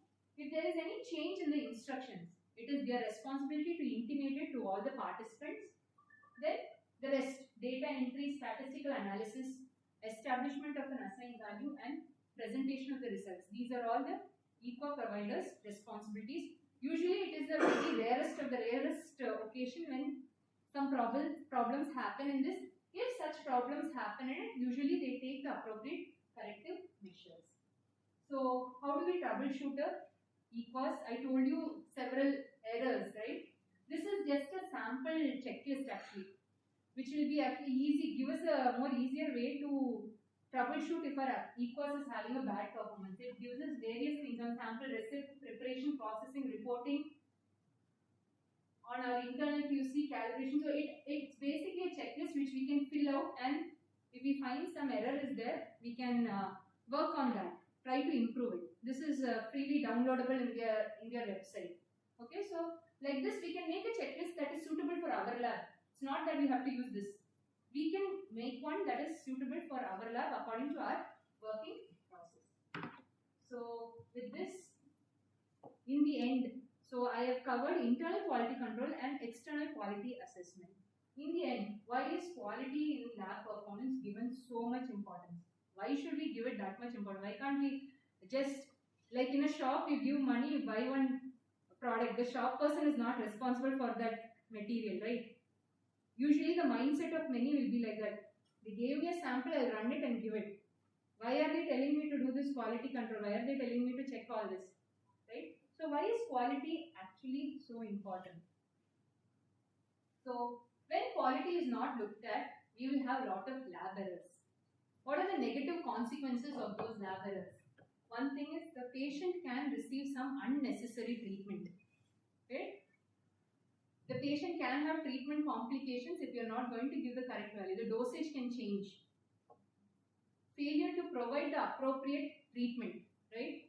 A person is having, say, some some vitamin deficiency. I am giving everything normal. They are going to treat for something else. They leave it out, right? So they may not provide the appropriate treatment. Delay in the correct diagnosis. It will prolong the patient's stay in the hospital. Obviously, if there is a delay in the diagnosis, patient stay in the hospital is delayed. We will do unnecessary additional testing because we won't know what was wrong. Eventually, in the end, what happens is there is an increased hospital testing and treatment cost. So the patient has to pay so much. Apart from that, the most important, loss of credibility of the lab. Right? So once a lab loses its credibility, it's very difficult to get it back.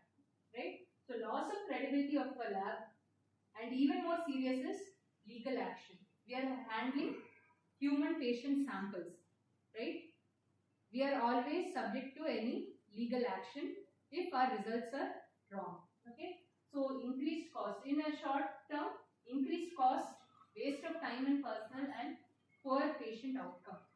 These negative consequences are actually more costly for a lab rather than spending money to buy internal and external quality control, and rather than making our technical people to actually check that and we also check it along with them.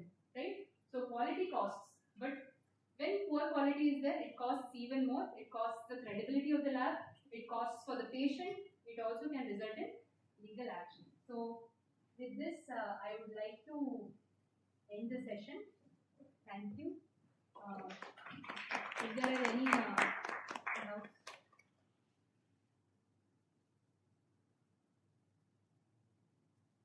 Any doubts from online participants?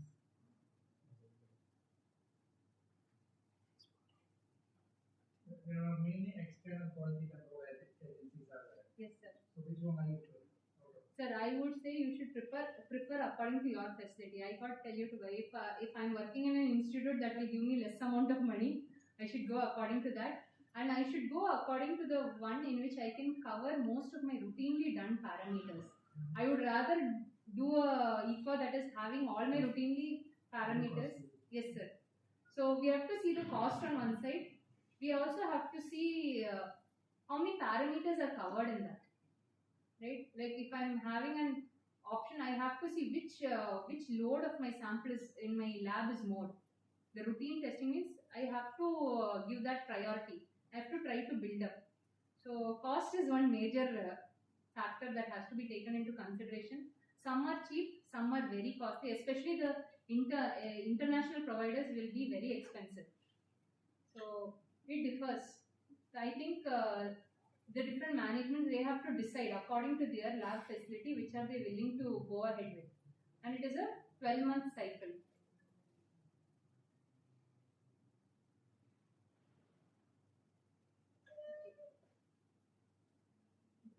Thank you.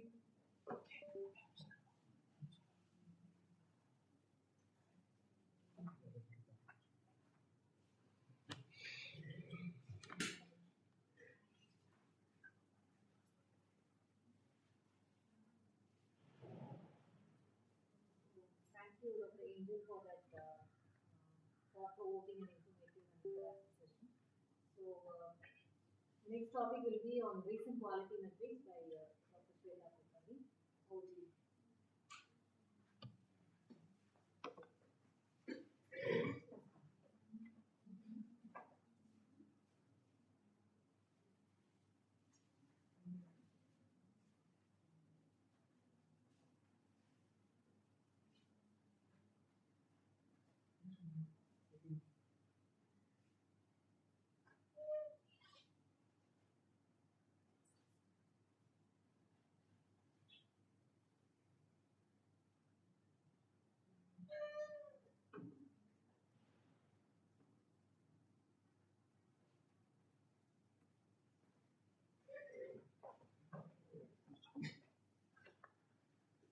So good noon to everyone.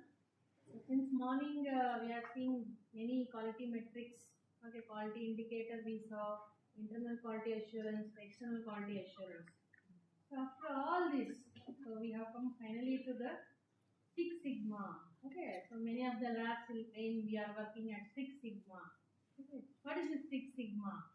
So how to calculate this Six Sigma for our laboratory based on our results, based on our quality indicators, based on our IQC first. How to calculate Six Sigma for our laboratory, we'll see. So before going actually into Six Sigma, we'll see how this Six Sigma evolved. So as in a Six Sigma, we think that it's a mathematical term, so many calculations are involved. So what Leonardo da Vinci said, no human investigation can claim to be scientific if it doesn't pass the test of mathematical proofs. Okay, so some statistics we have to show that we are working at ultimate goal, we are working at a ultimate performance. So for that, minimum basic mathematics we should know in a laboratory. It's not like only I will sign the report, but what is that number is indicating? Okay, what is my equal, what is my Z score is indicating. So minimal mathematics we should know in the laboratory. So today's objectives are like what is Six Sigma, what are the methodologies for Six Sigma, application in clinical chemistry, like what are the different phases of the laboratory where we can apply the Six Sigma. Okay. So why we should know? Already my lab is working, already accredited, my lab is accredited. So why I should know about Six Sigma? Even though we are accredited, we are working ultimately, there may be a 0.1% of error. That 0.1% of error may be costing us so much. So as Angel told, quality costs more, but poor quality costing more. So that 0.1% is costing more to us. So 99.9% already very good in my lab. But what would happen at the quality level? 99.9% in our everyday life. Okay, 4,000 wrong medical prescription each year. Okay, you are giving a wrong treatment to the patient. more than 3,000 newborns accidentally falling from the hands of the nurses, and too long and too short landings at airports each day. It may cost us patient safety is involved. That's why we should know our the quality metrics, recent quality metrics. Okay, this Six Sigma is not a new term. Okay, so now only we came to know Six Sigma is there, but you can see in 1818 itself, the Gaussian curve we see, when we put the statistical graph, Gaussian curve. So Gauss has identified this Gaussian curve, and that time itself the Six Sigma process started. So from 18th century we have come to now 20th century also.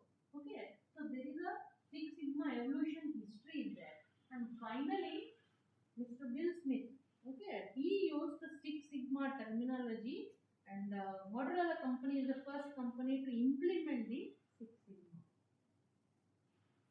So what is this Sigma? Okay, we are calling Six Sigma. What is this Sigma? Okay, a term used in statistics. It's a Greek terminology.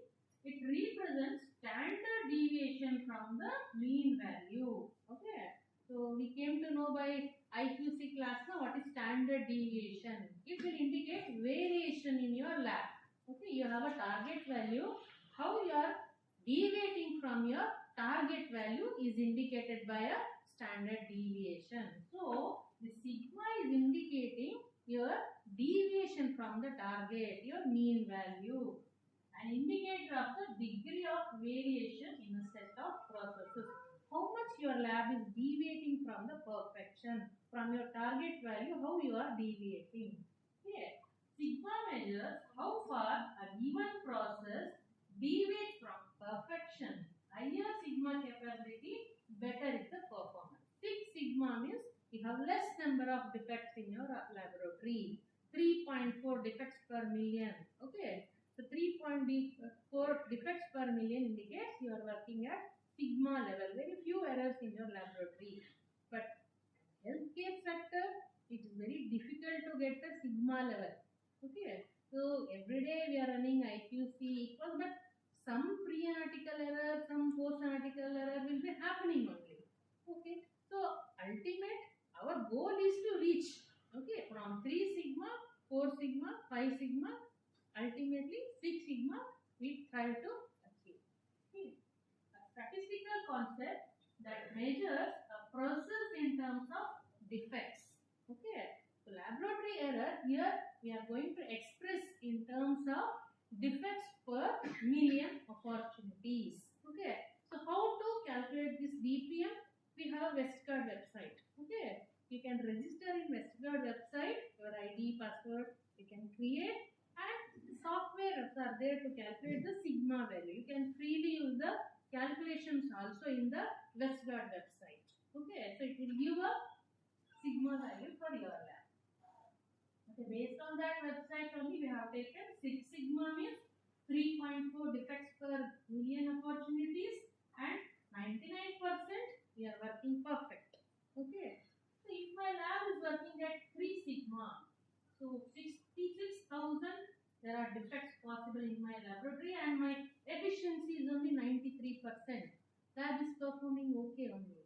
Means I have to do a root cause analysis. I have to do a corrective action for my pre-analytical, analytical, and post-analytical processes. Okay. So as a metric, as a measurement, how we define a Six Sigma. So all of us know this is a Gaussian distribution curve. Yes. So central line represents a target value. Okay. So we can see that.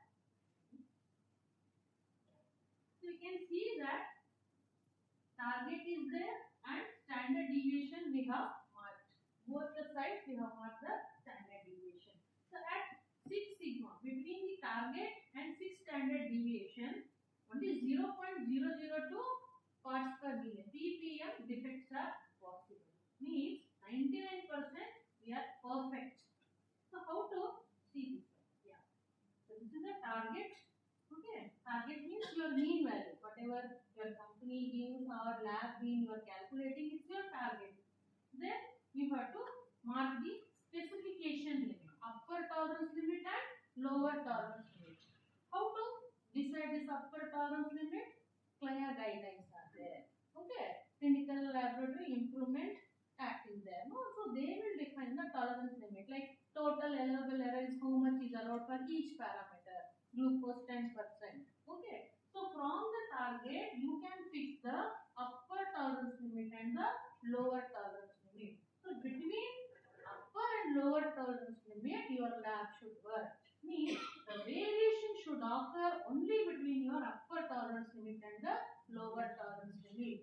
Above this or below this, if you are working, your lab is not under 6 sigma. You should take a corrective action. The same thing here. So your target is there and you are deviating from your target. So what is this indicates? 1.5 standard deviation you have shifted. Means there is a variation is occurring. If variation is there in the lab, if variation is there in your lab, but you are within the upper specification limit defined by the regulatory bodies. Okay, even though variation is there, it's a minimum because you have already defined your upper tolerance limit as told by the CLIA guidelines. So you are fitting within the 6 standard deviation, so your laboratory is good. Okay, so many graphs or charts we have shown. So how one by one we will see what it will indicate. Okay, 6 standard deviation concept is what? The more number of standard deviation between the process average and acceptable process limit fits, the less likely that the process performs beyond the acceptable process limit and it causes a defect. As we have seen in the graph, only 1.5 standard deviation shift was there, but still the process was working between the upper and lower tolerance limit. Okay, so only that much variation was allowed, and that too within the defined regulation. So my process is working fine. So this is the reason why a 6 sigma process performs better than the other sigma process. That is why 6 standard deviation they took. So why we have to implement the 6 sigma in our laboratory? It reduces the errors in all the phases of the laboratory. To improve the safety of the patient, reduce the turnaround time. As you know, where is the time is wasted. Patient is waiting for a long time for getting report. Okay, so we should work there. Why there is a delay in dispatching of the report? That concept we call it as a lean management. Okay, lean 6 sigma. So where we can reduce the time. Okay, you can give a software where patient can receive the report by mail or WhatsApp. That will reduce the patient waiting time inside the laboratory. Reduce the turnaround time. Improve the accuracy of the analytical test. Okay, you know your deviation is less in your laboratory, so improve the accuracy of your laboratory. Optimize the quality control rules. Okay, so this I will tell you at 6 sigma what quality control you should choose. Okay, so these are the different phases of our laboratory. As we know, pre-analytical errors are more in the laboratory compared to the analytical and post-analytical. Why pre-analytical? Because there is no monitoring. Okay, there is no quality control. If you see your analytical part, you have a IQC, EQUAS, everything is there. Pre-analytical, we are depending on the technicians and the sample sent by the laboratory. There is no quality check. That's why we have to develop a quality indicators in the pre-analytical area. So pre-analytical laboratory errors, we see mislabeled samples, transcription errors in writing the requisition form, unsuitable samples, phlebotomy wait times, analytical, EQUAS, IQC, QC failure, and complaints received, analytical cost of the test, post-analytical turnaround time, and critical results outside the target time, result delivered outside the target time, and erroneous reports. So these are all the defects. We count it as here defects. Previously we saw these are all errors. So when we come to Lean 6 Sigma, we call them as a defects. So we have to count how many number of these errors converted into defects by 6 Sigma calculator. Okay, so if laboratory perspective, if we see as the number of defects increases, the sigma level decreases. Okay, so it's a inverse relationship. If defect is more, sigma level will be less. Defect is less, sigma level is more. So we should have a less defects, more sigma. Okay, this relationship we should remember.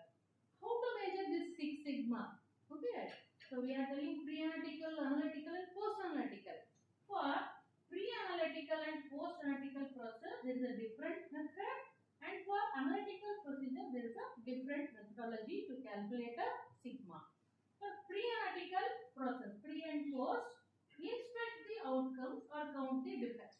Okay, defect is like your error. How many samples you have rejected? Okay, in a month you count it. Then calculate the defects per million. So in a month you counted 30, you have rejected the samples. That 30 you put it in a sigma calculator, which is available in the Westcott website. It will give you defects per million. Then automatically it will convert into a sigma. The software itself will give a sigma value. But when it comes to analytical processes, okay, analytical processes, as Dr. Angel has told, we have to calculate a CV percentage, bias percentage. Based on CV, bias and total allowable error, we can calculate a sigma value for a particular parameter by particular method. Okay. There is a formula for calculating the sigma metric for analytical methods. For example, total allowable error minus bias divided by precision. Precision is CV percentage. You can include total allowable percentage, bias percentage divided by CV percentage will give you a sigma value. Okay. So based on that, you can see 6 sigma. From 3 to 6 sigma, okay, it is acceptable method. If less than 3, you have to do a again corrective action. So how to implement a 6 sigma? Till now I have not implemented in my laboratory 6 sigma. How to go? There are 2 methodologies. So DMAC or DMA, DV methodology. There are 2 different methods. What is DMAC? This method is used to improve the current capabilities of an existing process. Here, I have just started. That time we can use this DMAC. D is define, measure, analyze, improve and control. You have to define what you are going to check in your laboratory. I am going to check a pre-analytical area. In pre-analytical area, I am going to check a sample acceptability rate. You have to define. Measure. You have to measure how many samples are accepted, how many samples are getting rejected. Analyze. Okay, I showed you morning one formula, no? Numerator, denominator into 1000 samples. Okay. Improve. If it is less than 3 sigma I am getting for that pre-analytical area, I have to improve that pre-analytical area. Control. Okay. So if you have taken a corrective action, but next month also it should be implemented. Not only 1 month I am doing the corrective action, next month I am leaving, not like that. So every month I have to control that sigma value. So already if the process is there, you can use DMA-IC method. DMA-DV method, this method is used when you need to create or redesign a process. You are going to start everything new. That time we should use this DMA-DV method. Define, measure, analyze, design. Here you have to design a process. I have not yet started sigma value, sigma process in my laboratory. I have to design. Okay, what is the process? 1, 2, 3, 4. I have to design and verify whether it is working. This process is working or not. I have to check here. So these are the 6 sigma steps. Same thing here. Define phase describes the quality improvement issues. Okay, define what quality you want to improve. I want to improve EQUAS performance of our laboratory. Define. Measure phase. In EQUAS, what you are going to check? Z-score of my laboratory. I want to compare with the peer group of the laboratory. Measure phase maps, measures and assesses the current process and also determines the difference between the current process and the desired one. You are going to compare your Z-score with the peer group laboratory. So, measure phase. Analyze phase. Searches for the root causes of inefficiency in the process. My Z-score is more than 3, not acceptable, what I should do. Okay. So, root cause analysis you have to do. Improve phase.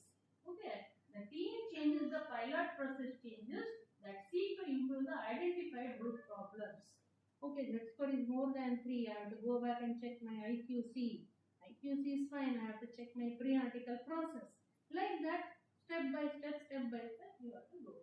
Control phase. Okay, not only 1 month I am checking equals. Next month also I have to check.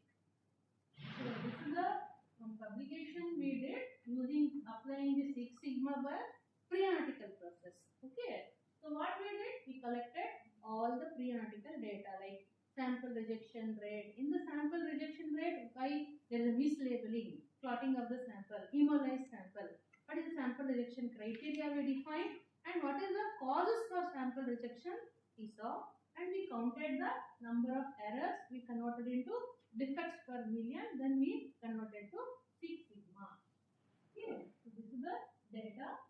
Sample insufficient, sample transport delayed, sample storage is not proper, missing sample, wrong back to container, improper ratio of blood to anticoagulant, hemolysis, lipemic, OPD IPD number is missing, number of double pricks in a phlebotomy, untoward incidents, date is missing, age is missing in the requisition form, gender is not missing. And diagnosis you see, so many forms didn't mention about the diagnosis. Okay, this is a very crucial part for interpretation of the report. Diagnosis was not mentioned. For that sigma value we got see 0.9. It is not even 1. Okay, so this is not our fault actually, but we have not asked the clinician. Okay, if it is not informed, just we are writing the number, but we have to go one more further step, call the clinician and ask, or whoever PG is available, call them and ask the diagnosis. So 0.9 is not at all acceptable, so we started root cause analysis. Why there was no diagnosis? Okay, what we found out was the requisition is raised by the postgraduates. Okay, so they were not mentioning about the differential diagnosis or final diagnosis in the requisition form. So we started training the postgraduates, and we started our own technicians also. If diagnosis is not mentioned, don't accept the samples. Okay, so by doing that, we were able to achieve a good sigma. Okay.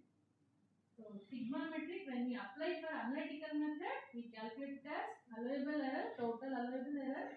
Actually, this total allowable error is a mismatch. Okay, we should not allow any error in the laboratory, but it is a terminology used commonly in the laboratory. So from where we get this total allowable error? Go to a FLIA guidelines, they will give you total allowable error. Bias from where you will get? From your EQUAS. EQUAS reports you can get the bias. CV percent from your IQC. Okay, so all three are available in your laboratory. Okay, you can go back and calculate for each parameter in your laboratory, and what sigma level that parameter is working you can check. Okay. So how we can design the QC by using the Six Sigma process? Define the quality requirement. Here, first itself I should not decide like I work at Six Sigma level. Okay, first we should know, as I told now, already you have IQC data, EQUAS data, and calculate the sigma value for your laboratory parameter. Suppose you are working at 3 sigma. So your aim should be from 3 to I should go to 4. From 3 suddenly you cannot jump to 6. So for 4 sigma, what I should need? Okay, define your quality requirement. Okay, so my quality requirement is I should have a daily IQC. Okay, the frequency I should decide how many times I should run the QC. Every month I should report a EQUAS. I should do a root cause analysis. I should do a corrective action. So that is my quality requirement. Assess the method performance. Okay, I am doing glucose by hexokinase method. I am doing glucose by GOD-POD method. How these methods are performing. Okay, so we have one more graph which will tell you about the method performance. So method decision chart is there. Then operating specification chart.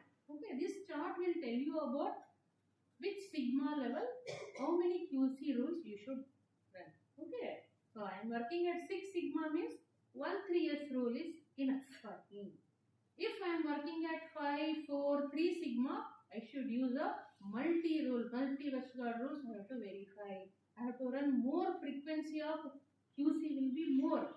Okay, if I am working at very low level of sigma, the frequency of QC running will be more. I am utilizing more QCs.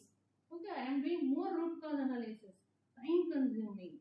Okay, then plot a operating point. Okay, I'll just show you what is this operating point. Evaluate rejection characteristics, select the control rows based on the number of measurements, adopt a QC strategy, then reassess for a change. Okay. So what is this quality requirement? As I told, your IQC will give you CV percentage, equals will give you bias percentage, and total allowable error you can take from the SIA guidelines. Okay. So bias we can take from the reference material or reference method what you are using, or from the peer group from the equals report, or bias from the all method mean of a proficiency testing method, or bias from a comparative method, new or old method if you are comparing. From that time you can take a bias, or bias from the what is the observed mean and assayed mean of a target value. Okay. So best practices for a quality requirement. Total error you can take from CLIA guidelines. There are different guidelines are there. You can see Rilliback guideline, RCPA guidelines. So they will give you total allowable error. You can see here for cortisol they are given 27%, then progesterone 29%. Okay, so these guidelines you can follow.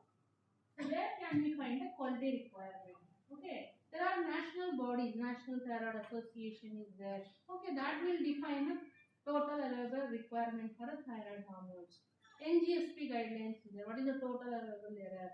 Okay, different guidelines are available, national guidelines from that, or international guidelines as we saw for CLIA guidelines we can take, or from the EQUAS. Okay. Precision we know, CV percentage. How we calculated CV percentage? Within run, between run, and between the days. Okay. So within run, within one analytical run, 20 times you are running and calculating the CV percent. Between the run. Okay. So morning one shift, afternoon one shift you are running and you are calculating. Between days, first day, third day, like that you are running and you are calculating the CV percentage. This was the thing graph I was talking about, method decision chart. Okay, when you are running glucose by hexokinase method or GOD method, how these methods are performing you can check. For that what you need, there is a software available to plot this method decision chart in the same website. Westergaard family available. X-axis you can see there is a CV percentage. Y-axis we have to plot a bias percentage.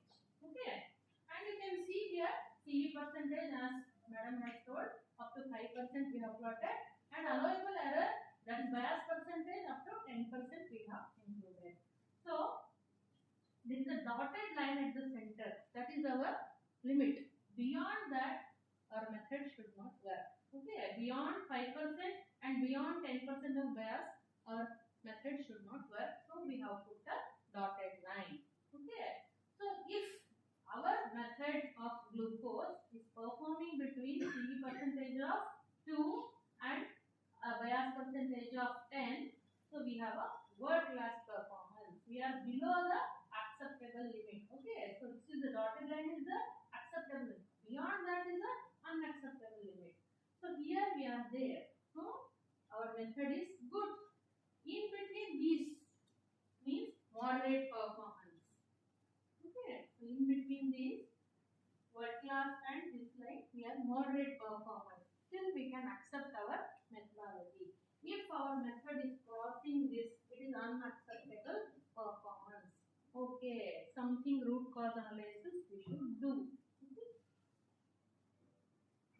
So you can see here this table, probability of false rejection, number of QC. Okay, 2 levels of QC you should choose, and run, one analytical run we have plotted here.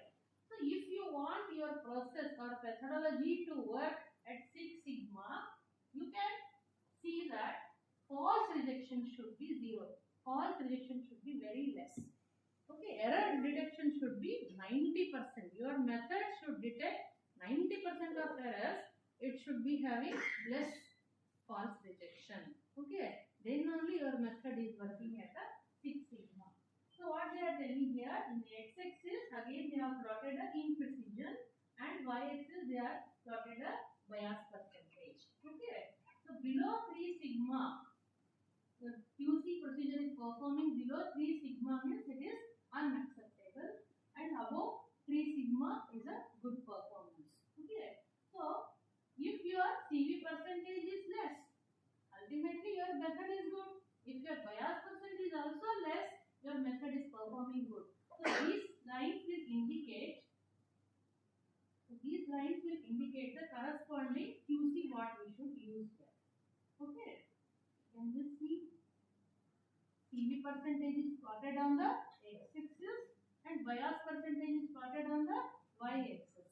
Okay. So this table what it indicates? The control rule. So Westergaard control rule. 1 2s rule is there.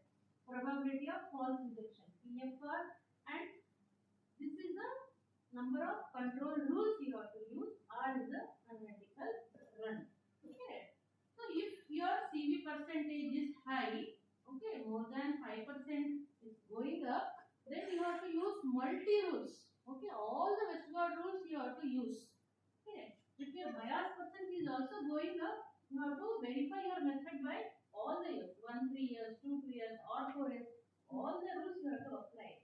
If you are performing at 6 sigma level, so 1 2 years, 1 3 years, rule is enough for you.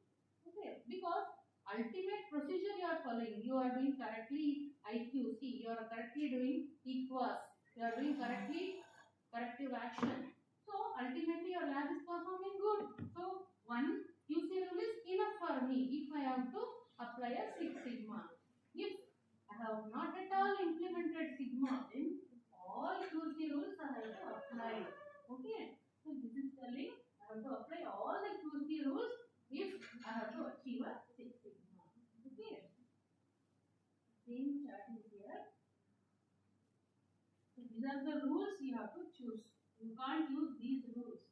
1.35 standard deviation, 1 3s, 1 4s rules. You cannot below the 3 sigma performance. Okay. So what Westergaard is saying, how many QC you should perform, how many times you have to perform the QC. If your lab is working at 6 sigma, number of QC samples you run 2 levels of QC, and you can apply 1 3s rule. Okay, this is enough. 1 3s, 2 levels of QC you should use. You will be at a 6 sigma level. If your lab is less than 3, okay, so as much as possible you have to use the more than 3 levels control you have to use, and you have to use Westergaard multi rule. 1 3s, 1 2 years. Every rule you have to cross check. Again, it will take a time for you to implement this process. Okay. So sigma metric for process performance in clinical laboratory. So what it will tell you, to achieve a 3 sigma, usually only obvious changes and corrections are required. I have not yet started sigma in my laboratory.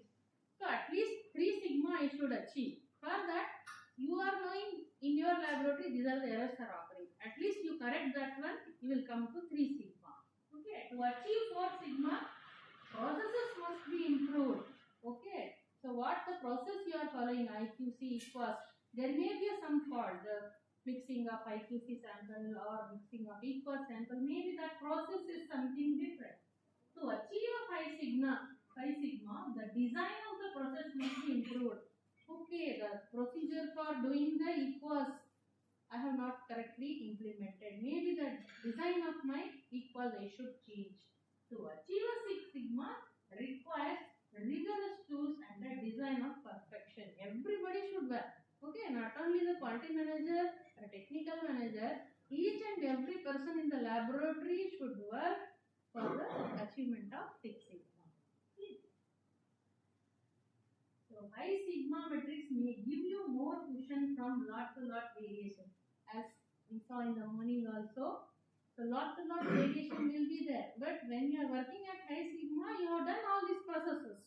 Okay, when you are changing your reagent, everything, you have performed all these things, lot to lot verification you have done, you have performed IQ, OQ, PQ for your instrument, everything you have done. Then only you are achieving 6 sigma. Some hospitals have achieved more than 6 sigma because everything is there, design, process, implementation, training, all these are there in the hospital. Okay. So what happens when sigma is less than 3? Okay, as we saw in equal, no? The credibility of the lab is lost. Okay, less than 3 sigma, errors are more in your laboratory, processes are not implemented properly. Okay, cautions the clinician about critical interpretation. Small things are only the noise, not the signal. Okay, less than 3 you are working, so you are not doing the critical parameters properly. If all the methods are less than 3, this may indicate quality requirement is not practical. Okay, your IQC frequency is not enough. If your method is less than 3, the RCV to try and compensate for poor performance. Wait for longer, larger the test result. If you are less than 3, okay, your patient turnover rate will be less. Okay, you are taking lot of time to give the report. So patient next time they will think whether to come to your laboratory or not. Okay, so that will reduce your patient input, and finally the cost also will be reduced. Practical implementation of Six Sigma. Again, we saw now define the quality requirement of your laboratory, and you have to define the medical decision limit. Okay, all of us are aware of medical decision limit. For glucose, it is 126 milligram per deciliter. So with that, we have to define a quality requirement. Then calculate imprecision. We know how to calculate Six Sigma. There is a formula. So measuring the sigma metric in analytical quality, setting the QC rule and number of control. As we saw in the table, no, for 6 sigma, what QC rule? 13S is enough for me. Estimate the quality cost of quality design. To achieve 6 sigma, so how much it is costing? Because as we told, 6 sigma means 13S rule and 2 levels of QC, 1 run is enough. But my laboratory is working at 3 sigma only. So I should verify all the QC rule, the number of frequency is also more, and I should use more than 2 levels of QC. So it is costing more for me. Okay. So monitoring and evaluate the QC program and improvement. Okay. So not only I purchase all the levels of QC, everything, but I should monitor my IQC. Okay, LJ chart you have to monitor. Equals you have to discuss with your team. Okay. This is the how quality costs. Okay. So if you put all these things, so glucose, an example we have taken here, hexokinase method, architect is there. It is a very old report. So 2 levels, okay, and fully 1 year we have taken all the rules, 1, 2 years, 2 years, R4S rule we have applied. Okay, false selection is very less, 0.03. Number of controls, 2 levels of control we have used. Cost per control we have calculated 1200. So number of tests in each group 100 we have fixed. Cost per test we have calculated 1500. So entire cost is coming around this much. Okay, so this is the cost of reworking. Okay, so if anything goes wrong, so much you have to do. You have to show your management. You are rerunning the QC, but management will count. I have given the last time itself only this much budget is released. So this much budget only you have to work. So but you are rerunning QC frequently, then we have to give an explanation to your management. So if you are working at good sigma, if your process everything is fine, it will reduce the cost. So what QC rule we have to apply for a 6 sigma? QC 6 sigma, 1 3S rule is enough in my laboratory to verify, 2 levels of control and 1 run is enough. Okay. So if my lab is working 5 sigma, 4 sigma, 3 sigma, 2 and 1 is not at all here. Okay. If 2 sigma, 1 sigma, you forget only. At least you should come up to 3 sigma. If 3 sigma is there, I should use 4 levels of control, 2 analytical runs I have to do. Then I should verify all the rules. Okay. So this is the same thing, 6 sigma, and what corrective action completely we have to take.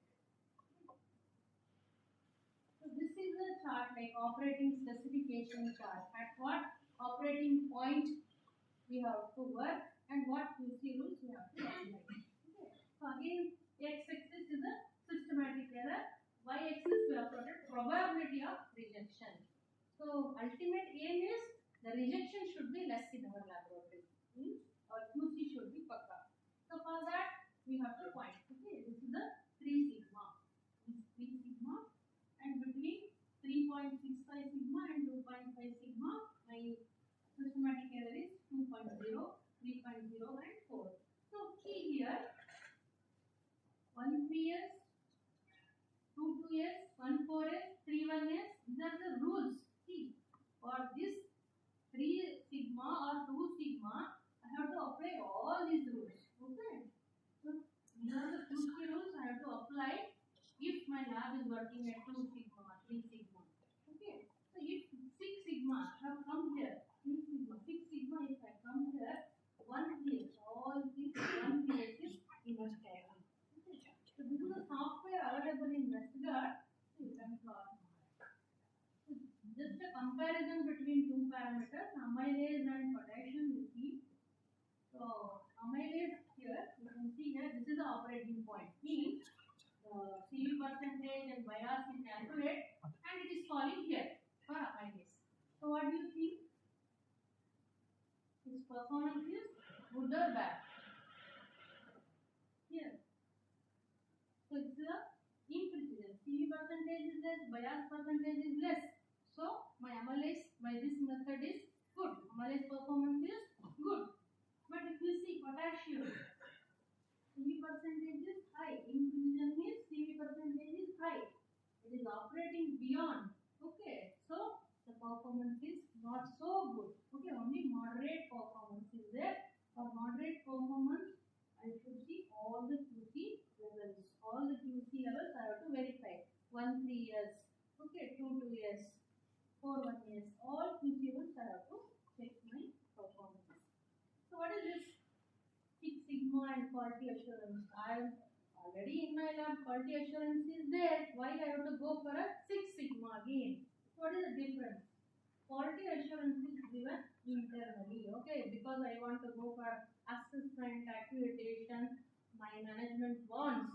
So I will go for a quality assurance. 6 sigma is given by the customer. To attract your customer, my laboratory or my hospital is working at this sigma metric is a good performance. Looks at averages and targets the variation. 6 sigma, as we saw, variation, number of defects per million. So here we see only about mean, standard deviation in quality assurance. Quality assurance focuses on the outcomes. Okay. Finally, we have run the IQAS sample. We are comparing the Z-score. By the time error has already occurred. But in 6 sigma, you are focusing on the process. You want to reduce the time, lean 6 sigma. You want to reduce the error. So you want to check the process properly. Quality assurance is retrospective. Okay. So once the QC is run, then only you are seeing the LJ chart. So it is a retrospective. Everything is done, then you are verifying. But here it is a prospective. You will come to know immediately in the process this defect is going on. Focus on quality and focus on quality and improvement also. Attentive to production, attentive to total business.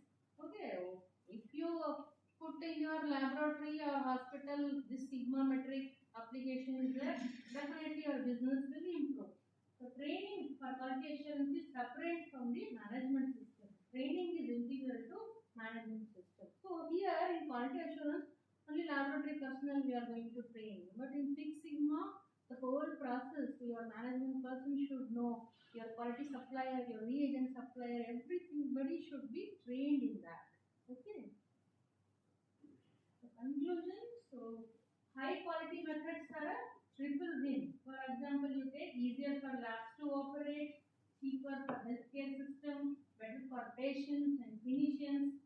So 6 sigma will help the laboratory choose the right QC design for each parameter and implement the right QC design will cost you less. So sigma metric, method decision chart and offset chart provide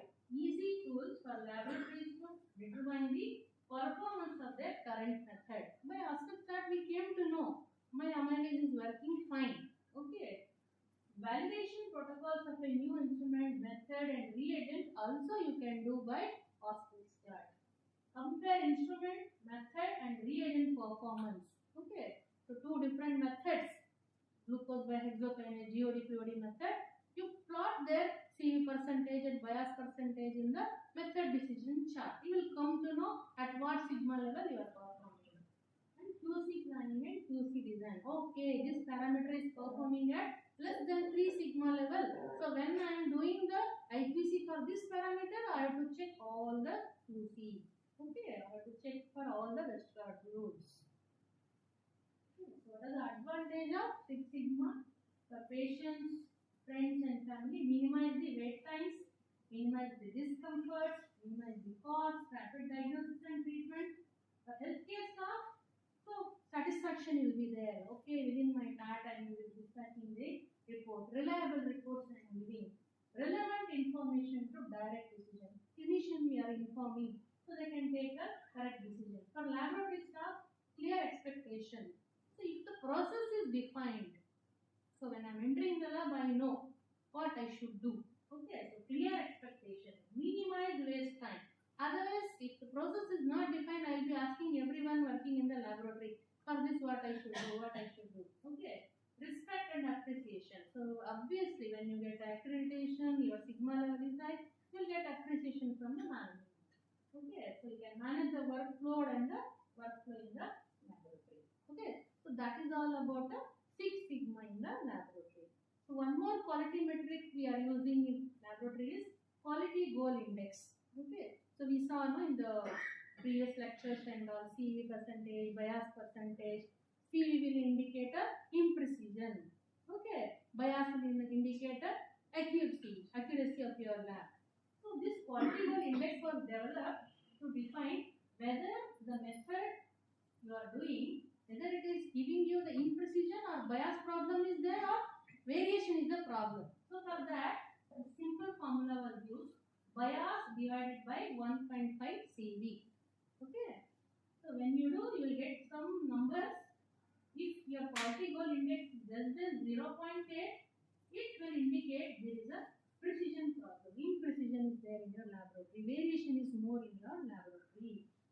Here, 0.8 to 1.2, if you are getting, it will indicate both precision problem and accuracy problem is there with that particular method. Then, if you are getting 1.2 means inaccuracy. Okay, the bias problem, bias percentage is high. Equals you have to verify. Your laboratory accuracy is not there. Parameter accuracy is not there. So this also you can do for your laboratory parameters. Calculate quality goal index. Identify. CV percentage is less. Precision is problem. Then again go and do within day, between day variation from the values, accuracy values you have to do for 20 days and check. Okay, cumulative CV percent you calculate over the 6 months. Accuracy problem is there, bias. Okay, so accuracy problem again systematic error will be there. So go and check whether your instrument is calibrated properly, maintenance has been done or not. Okay, so all these things you have to check it out. Thank you. If doubts are there, please come. Not a one-step process, Six Sigma. So you have to understand there are many courses available online also. How we should get trained in Six Sigma, yellow belt, black belt, green belt. Okay. So yellow belt means okay, you should know what is Sigma, what is the project. Black belt means okay, you can implement. Green belt means okay, you can take over everything and you can implement Six Sigma in your process. It's not only laboratory, whole the hospital, you can any process you take there you can implement a Sigma method. Madam, I saw you your green belt. There's no and yellow belt. Yellow belt. Oh. Just we know what we have to do, like so root cause analysis, corrective action. So what is the error in your laboratory? That much only they will teach in the yellow. It's actually Japanese first they invented all these terminologies. They were the first one to implement all these. Always Japanese people work at 6 Sigma level, never below 6. Yeah, they are very. You said the Six Sigma is customer driven. Yeah, yes, yes. So I They am will give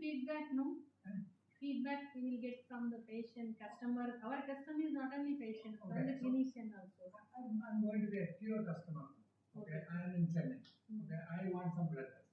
Mm. So I'm looking at Savita Medical College Laboratory, Mm. Ramachandra Medical College Laboratory, then Land Path Lab is there. How, as a customer, how do I know which lab is best? Can I send them some test to get the results so that I can assess which lab is doing it? Is there any indicator for that? How do customers assess laboratories basically? Educated customer always they'll Google and come to laboratory, like whether your laboratory is accredited or not. Yeah, that will be They there. check for any bill And accredited. Yeah, you will see that symbol, you will see. I agree, but when you talk about 3 sigma to 6 sigma level, that range nobody will come to know anything about it as an outsider. So then the laboratories will become lazy and they don't buy their level best and they are not getting any incentive because NABL is not giving us 3 sigma and NABL is giving some other lab 6 sigma. NABL is not doing that. The enable is for different, your processes, your procedures are there, documentation is pakka, not they will check. So when I retire, I was thinking, can I form an independent agency? If I will visit each laboratory and give you a sigma level based on our company's assessment, and then you can show that outside. We have a website. We will put it there. No, actually, for other like engineering sector, you go there, it is there. I see. Manufacturing process. Oh. If you go there they have like for us it is an NABL, for them it is there. But There they will give them this metrics. but NABL is not putting any sigma on the level. No, it is like your lab is accredited means Chemical engineering. Yeah. It is more precision. so your lab is accredited means already above your 3 sigma.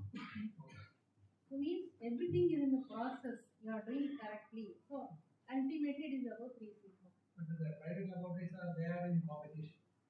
We are putting them at 4 sigma, 5 sigma, 6 sigma will be, they will all be looking for. And people will run towards 6 sigma all the time. Yes. Your thought is the future means India would be in such a scenario. That is they have good future scenario in Mumbai. Definitely, when I am a customer, I will try to go to the laboratory which will give a best in class. They got to push a lot of money to get that improved level. Yeah, definitely, sir. This one, But to improve from 3 sigma to 6 sigma, it takes long time. Long time. It's not that much easy.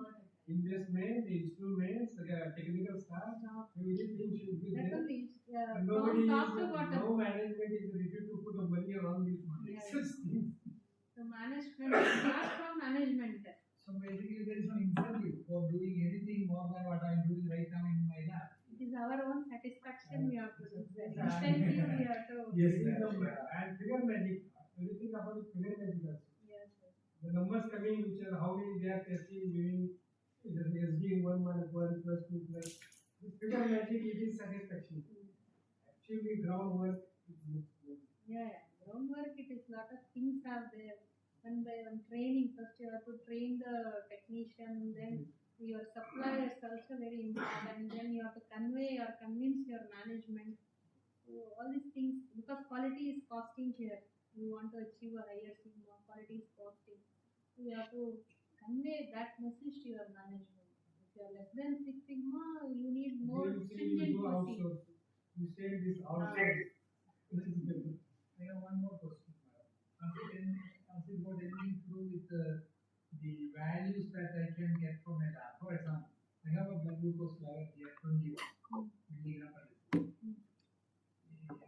Will that get identified in a 6 sigma lab, or will that it will not get properly because it's the extreme low and the extreme high. When you talk about median, I will say 0, and then I will go to when it's pure stat 6, 2 standard deviation, 3 standard deviation.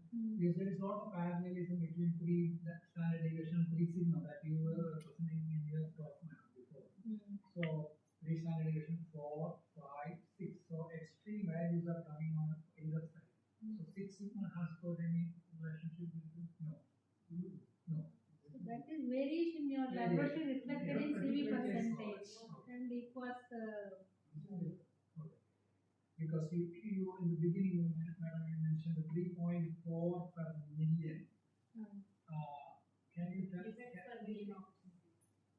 Defects per million. Million opportunity. What do you mean by that defects? Defects- Only errors. Errors, that is Minimize. pre and post analytical process, errors we can Right. count. You're talking that. Here in analytical, we have that formula, I know. total allowable minus bias divided by C. So each parameter you calculate and check. So you get sigma. Thank you.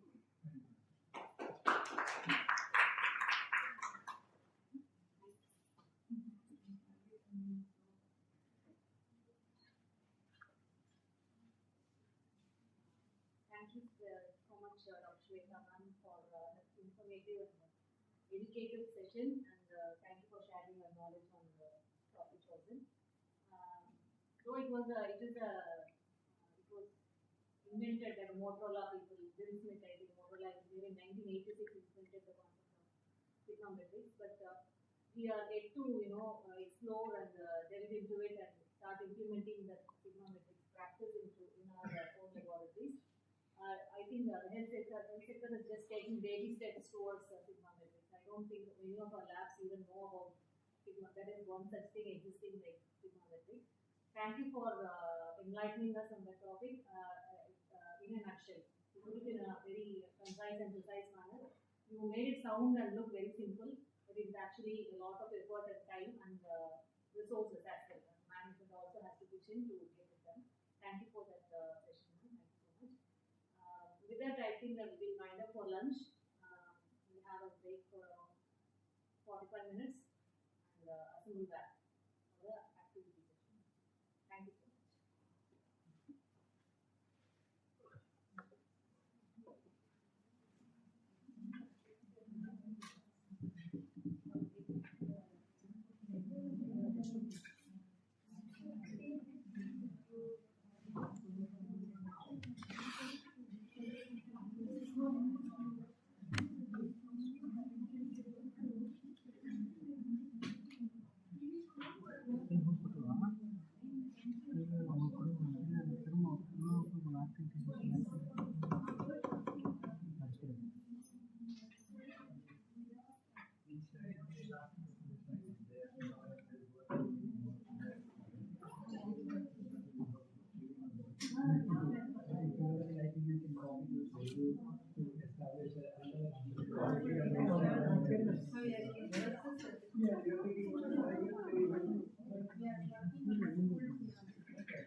அப்பாவோட அம்மா வந்து army வந்து அப்பா வந்து லட்சுமிபுரம் குறைச்சிருக்காங்க. அந்த லட்சுமிபுரம் தான் அம்மா இருக்காங்க. வெளியில பஹ்ரைன்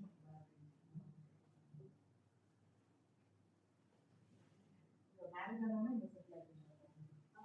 மேரேஜ் ஆனது ஆக்சுவலி ஹஸ்பண்ட் வந்து ஓ யா ஃபுல் ஸ்க்ரீன் ஒன்லி தான். ஏ லஞ்ச் டெமோ ஹால் 27 தான். 27 ம் ஐயா வா அப்படின்னு சொல்றாங்க. நம்மளே நமக்கா எல்லாருக்குமா எல்லாருக்கும்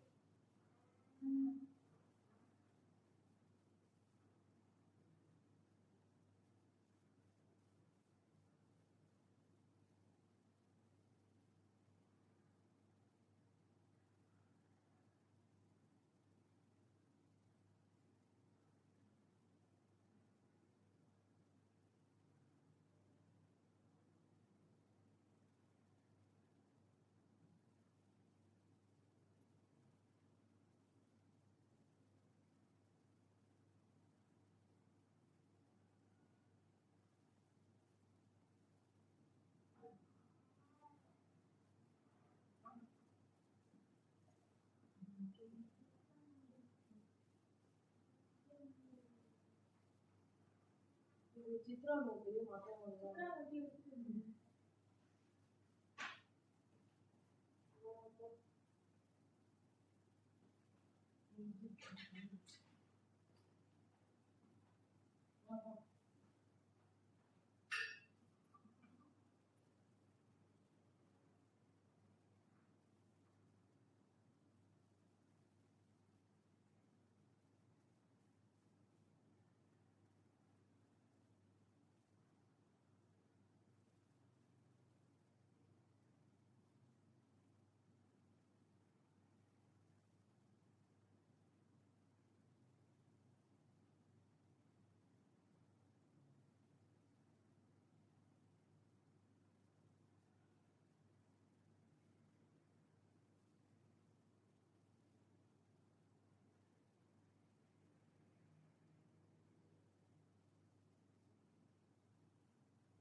அல்டிமேட்டா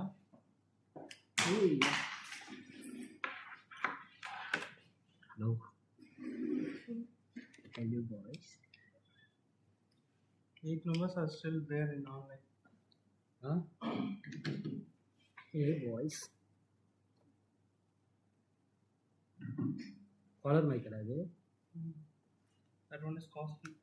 எவ்வளோ? தெரியாது.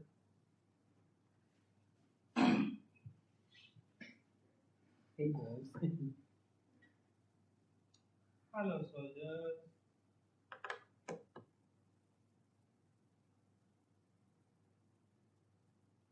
Companion. Camera mic off பண்ணு, camera mic off பண்ணு. Companion mode.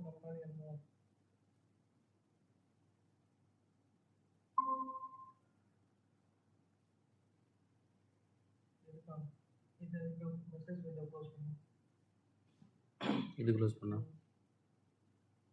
பார்ட்டிசிபென்ட்ஸ் இருக்காங்க அப்புறம். 10 10 இருக்கு.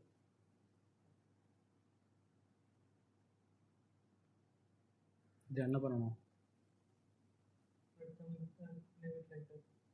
அங்கேயும் கட் ஆயிடுச்சு. இதில் ஃபர்ஸ்ட் ஒன் கிளிக் பண்ணு. இதுவா? இல்லை இங்கே வா. ஆரம்பம் அந்த கால் கட் பட்டன் பக்கத்தில் ஒன்று இருக்க பட்டன் இருக்கா? கிளிக் பண்ணி சேஞ்ச் லேஅவுட் கொடு.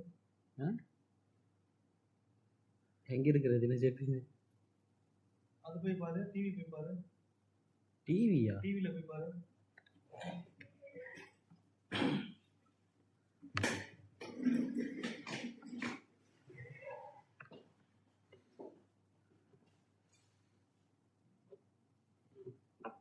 மேலே இருந்து ஸ்வைப் பண்ணு. மேலே இருந்து மேலே அது இல்லை மேலே டாப்லேருந்து கீழே டவுன் மேலேருந்து ஸ்வைப் பண்ணுறா. இதுக்குள்ளே இது பண்ணு. மேலே இப்போ ஸ்வைப் பண்ணு. மினிமைஸ் பண்ணு. நெட் இருக்கா? ப்ரெசன்ட் ஸ்க்ரீன் கீழே ப்ரெசண்ட்டு ஸ்க்ரீன் ஷேர். விண்டோஸ் மேலே விண்டோ பட்டன் க்ரோம். அதை படிடா. சென்டரில் படிடா. ஓப்பன் ஆகிருக்க விண்டோன்னு இருக்கு. அந்த இமேஜ் எங்கடா போச்சு? என்டையர் ஸ்க்ரீன் கொடுத்துரு. என்டையர் ஸ்க்ரீன் அதை கூடு. கிளிக் பண்ணு. ஷேர். ஃபோட்டோ ஓப்பன் பண்ணுறது. ஹைடு கொடு. ஹைடு. இமேஜ் ஓப்பன் பண்ணு. கீழே இமேஜ் ஓப்பன் பண்ணு. கீழே இமேஜ் ஓப்பனில் இருக்குடா. அவ்வளோதான். ஜூம் பண்ணுறது. Leave it. That's it. You did a good job, man.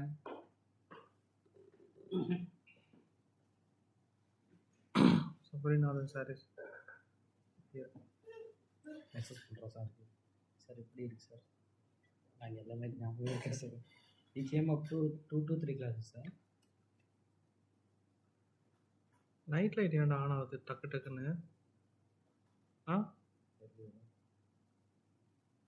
இது நைட் லைட் இல்லை போல. இல்லை நானே அது போட்டேன். Warm screen. ஆம் ஸ்க்ரீன் வார்ம் எங்கே இருக்குது? தெரியல ஞாபகம் இல்லை. இரு ஒரு வாரம்.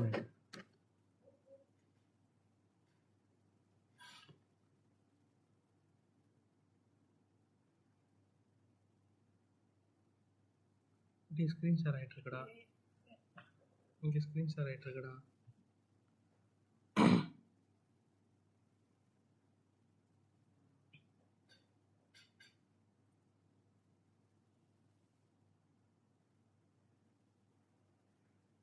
அப்லோட் ஆகிட்டு இருக்கு. ஏய்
Good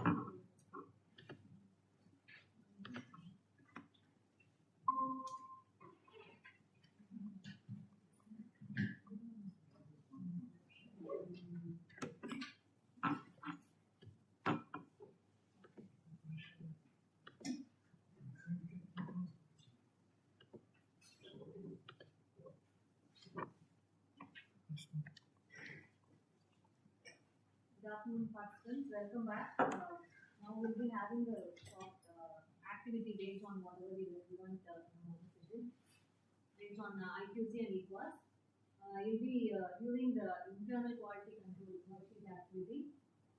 So you can online delegates can answer, try to work out the activity sheet and then post it in the chat box. Post the answers in the chat box. And another activity sheet based on EQUAS will also be posted shortly.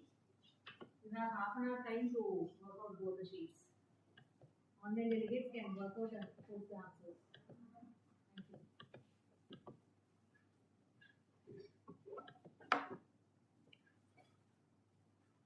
Thank you.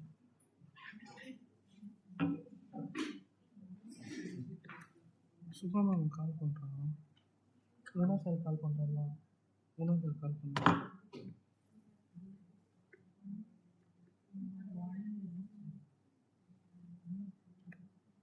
Conference program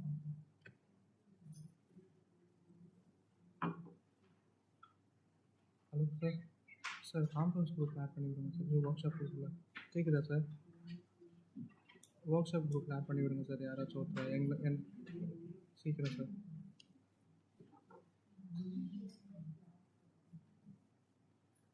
first year second year இல்லை வேணாம். இப்போ மைக்கில் connect ஆச்சு தெரியலடா.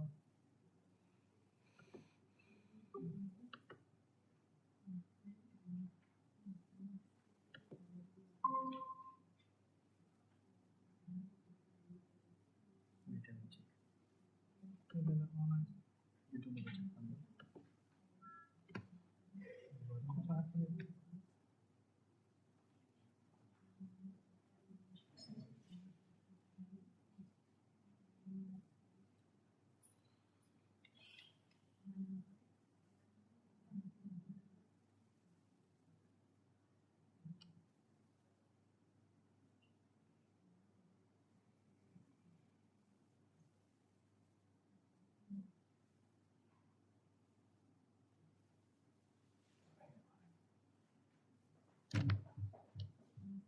யாருமே அது Guna sir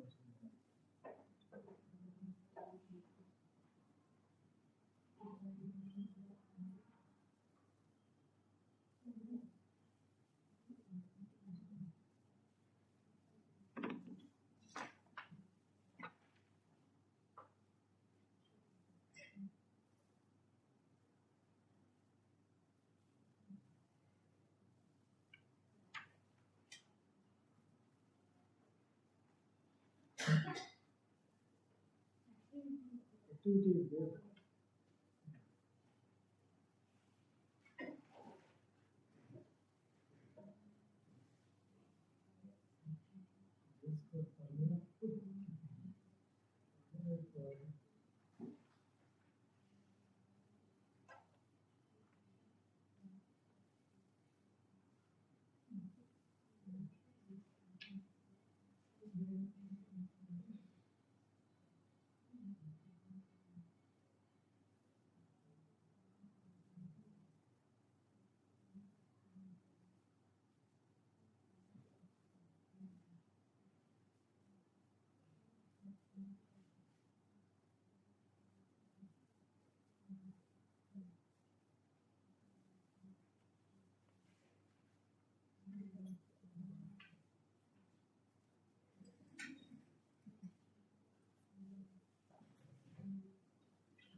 Attention please, honorable delegates. The sheets on IQC and EQUAS activity have been shared in the WhatsApp group. Kindly make a note of it and try to answer the questions.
இதுலேயும் பண்ணலாம், குரூப்லேயே வரலாமா? குரூப்லேயும் வரலாம், இதுலேயும் ஆறு response பண்ணலாம்.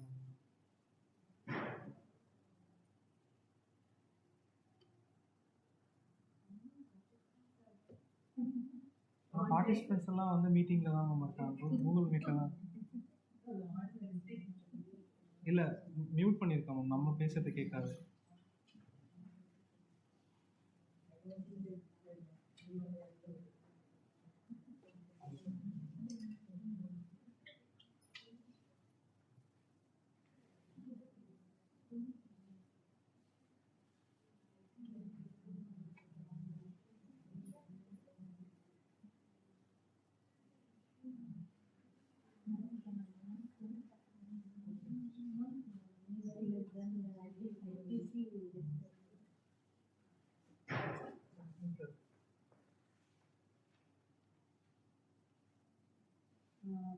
Online participants, are you all ready with the IQC worksheet?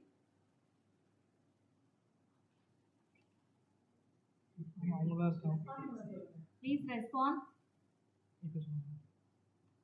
Online delegates, please respond. Have you all completed the IQC worksheet? Am I audible?